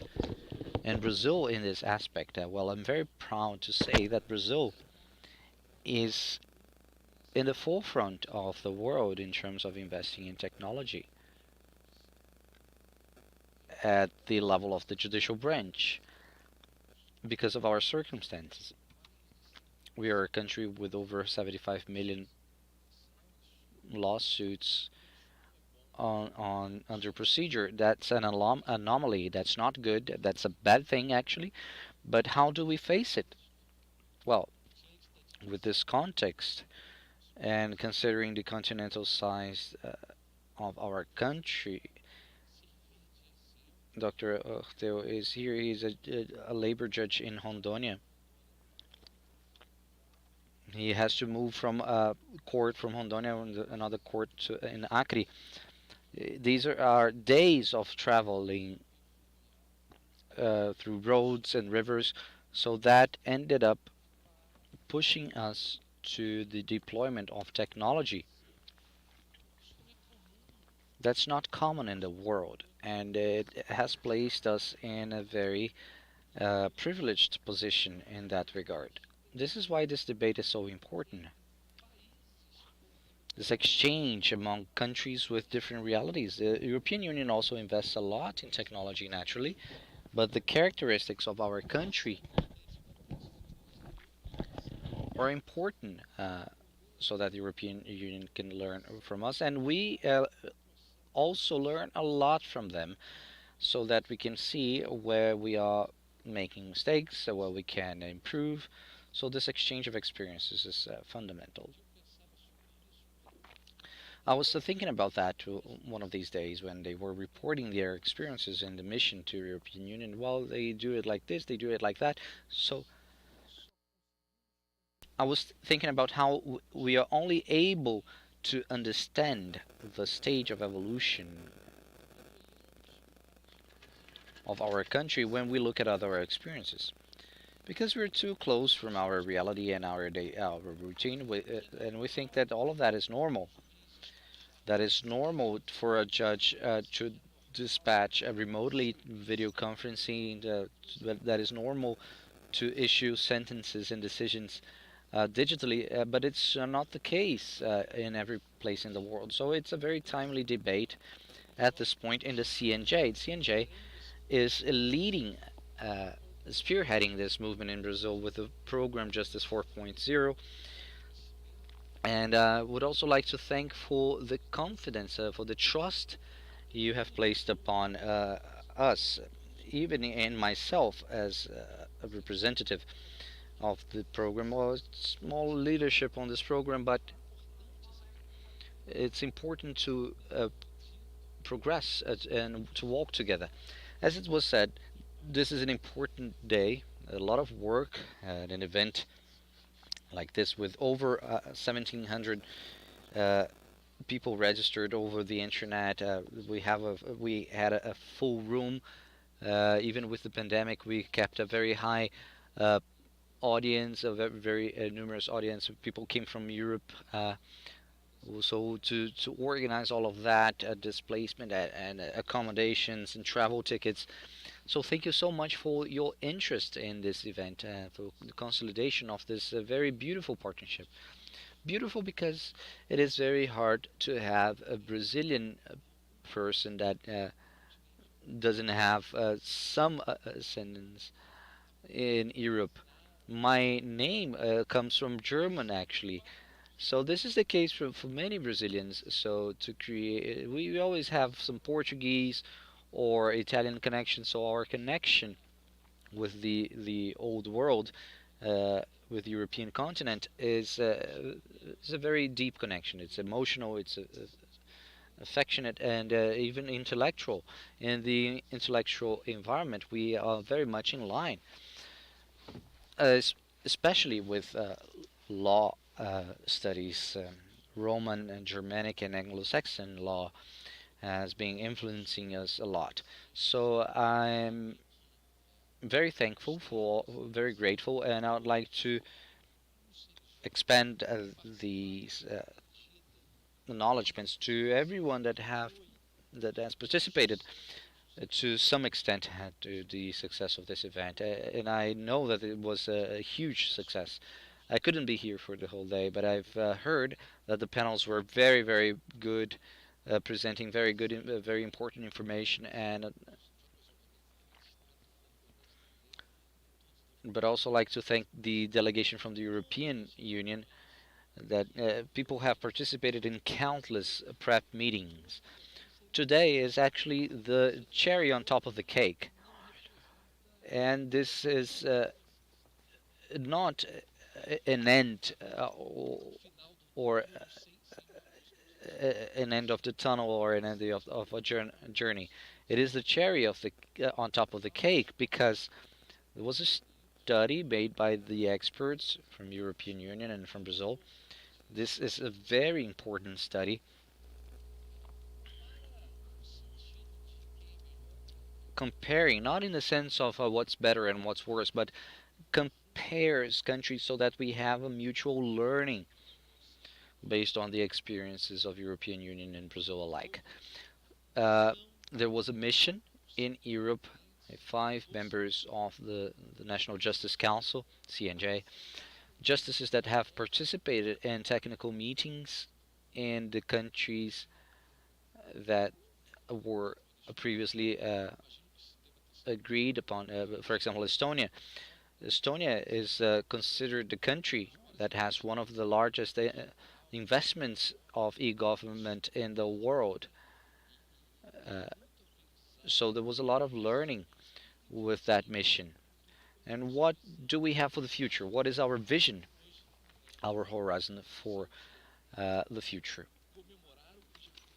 Just well, it's today is a day to celebrate what has already taken place, but also so that we can envision what we have ahead, so that we can, for many, many years, uh, work together and discuss extremely relevant topics. And this is what it's all about at the end. We have to strengthen and consolidate our democracy through these technological tools. This cannot represent an abandonment of what has been so important for the world history, or the history of the Western world and the European Union, and this concern with human rights, fundamental rights, and protection of minorities. The autonomy of will as a fundamental right, the right to vote, all of that goes through the filter of technology of information, so information technology. And this is why the judicial branch is included in this context with the National Justice Council, with this tireless search for improvement, the improvement of the Brazilian courts in the use of technology. I'm very happy, Dominic, for being here. Looking back, we have come a long way in terms of the program Justice 4.0. So these are my comments. Thank you very much. I'd just like to say to you that are here until now, thank you so much. And I'd like to say that the National Justice Council is open to all of you. Many foreigners came here, ambassadors, foreign guests came to visit, and we're open to receive suggestions, to exchange ideas, and to continue with such a fruitful dialogue in topics like e-justice, as well as experiences in innovation and information technology. Thank you very much, and good evening to all of you. We, with that, we close the Brazilian European Union seminar on exchange on e-justice. Thank you very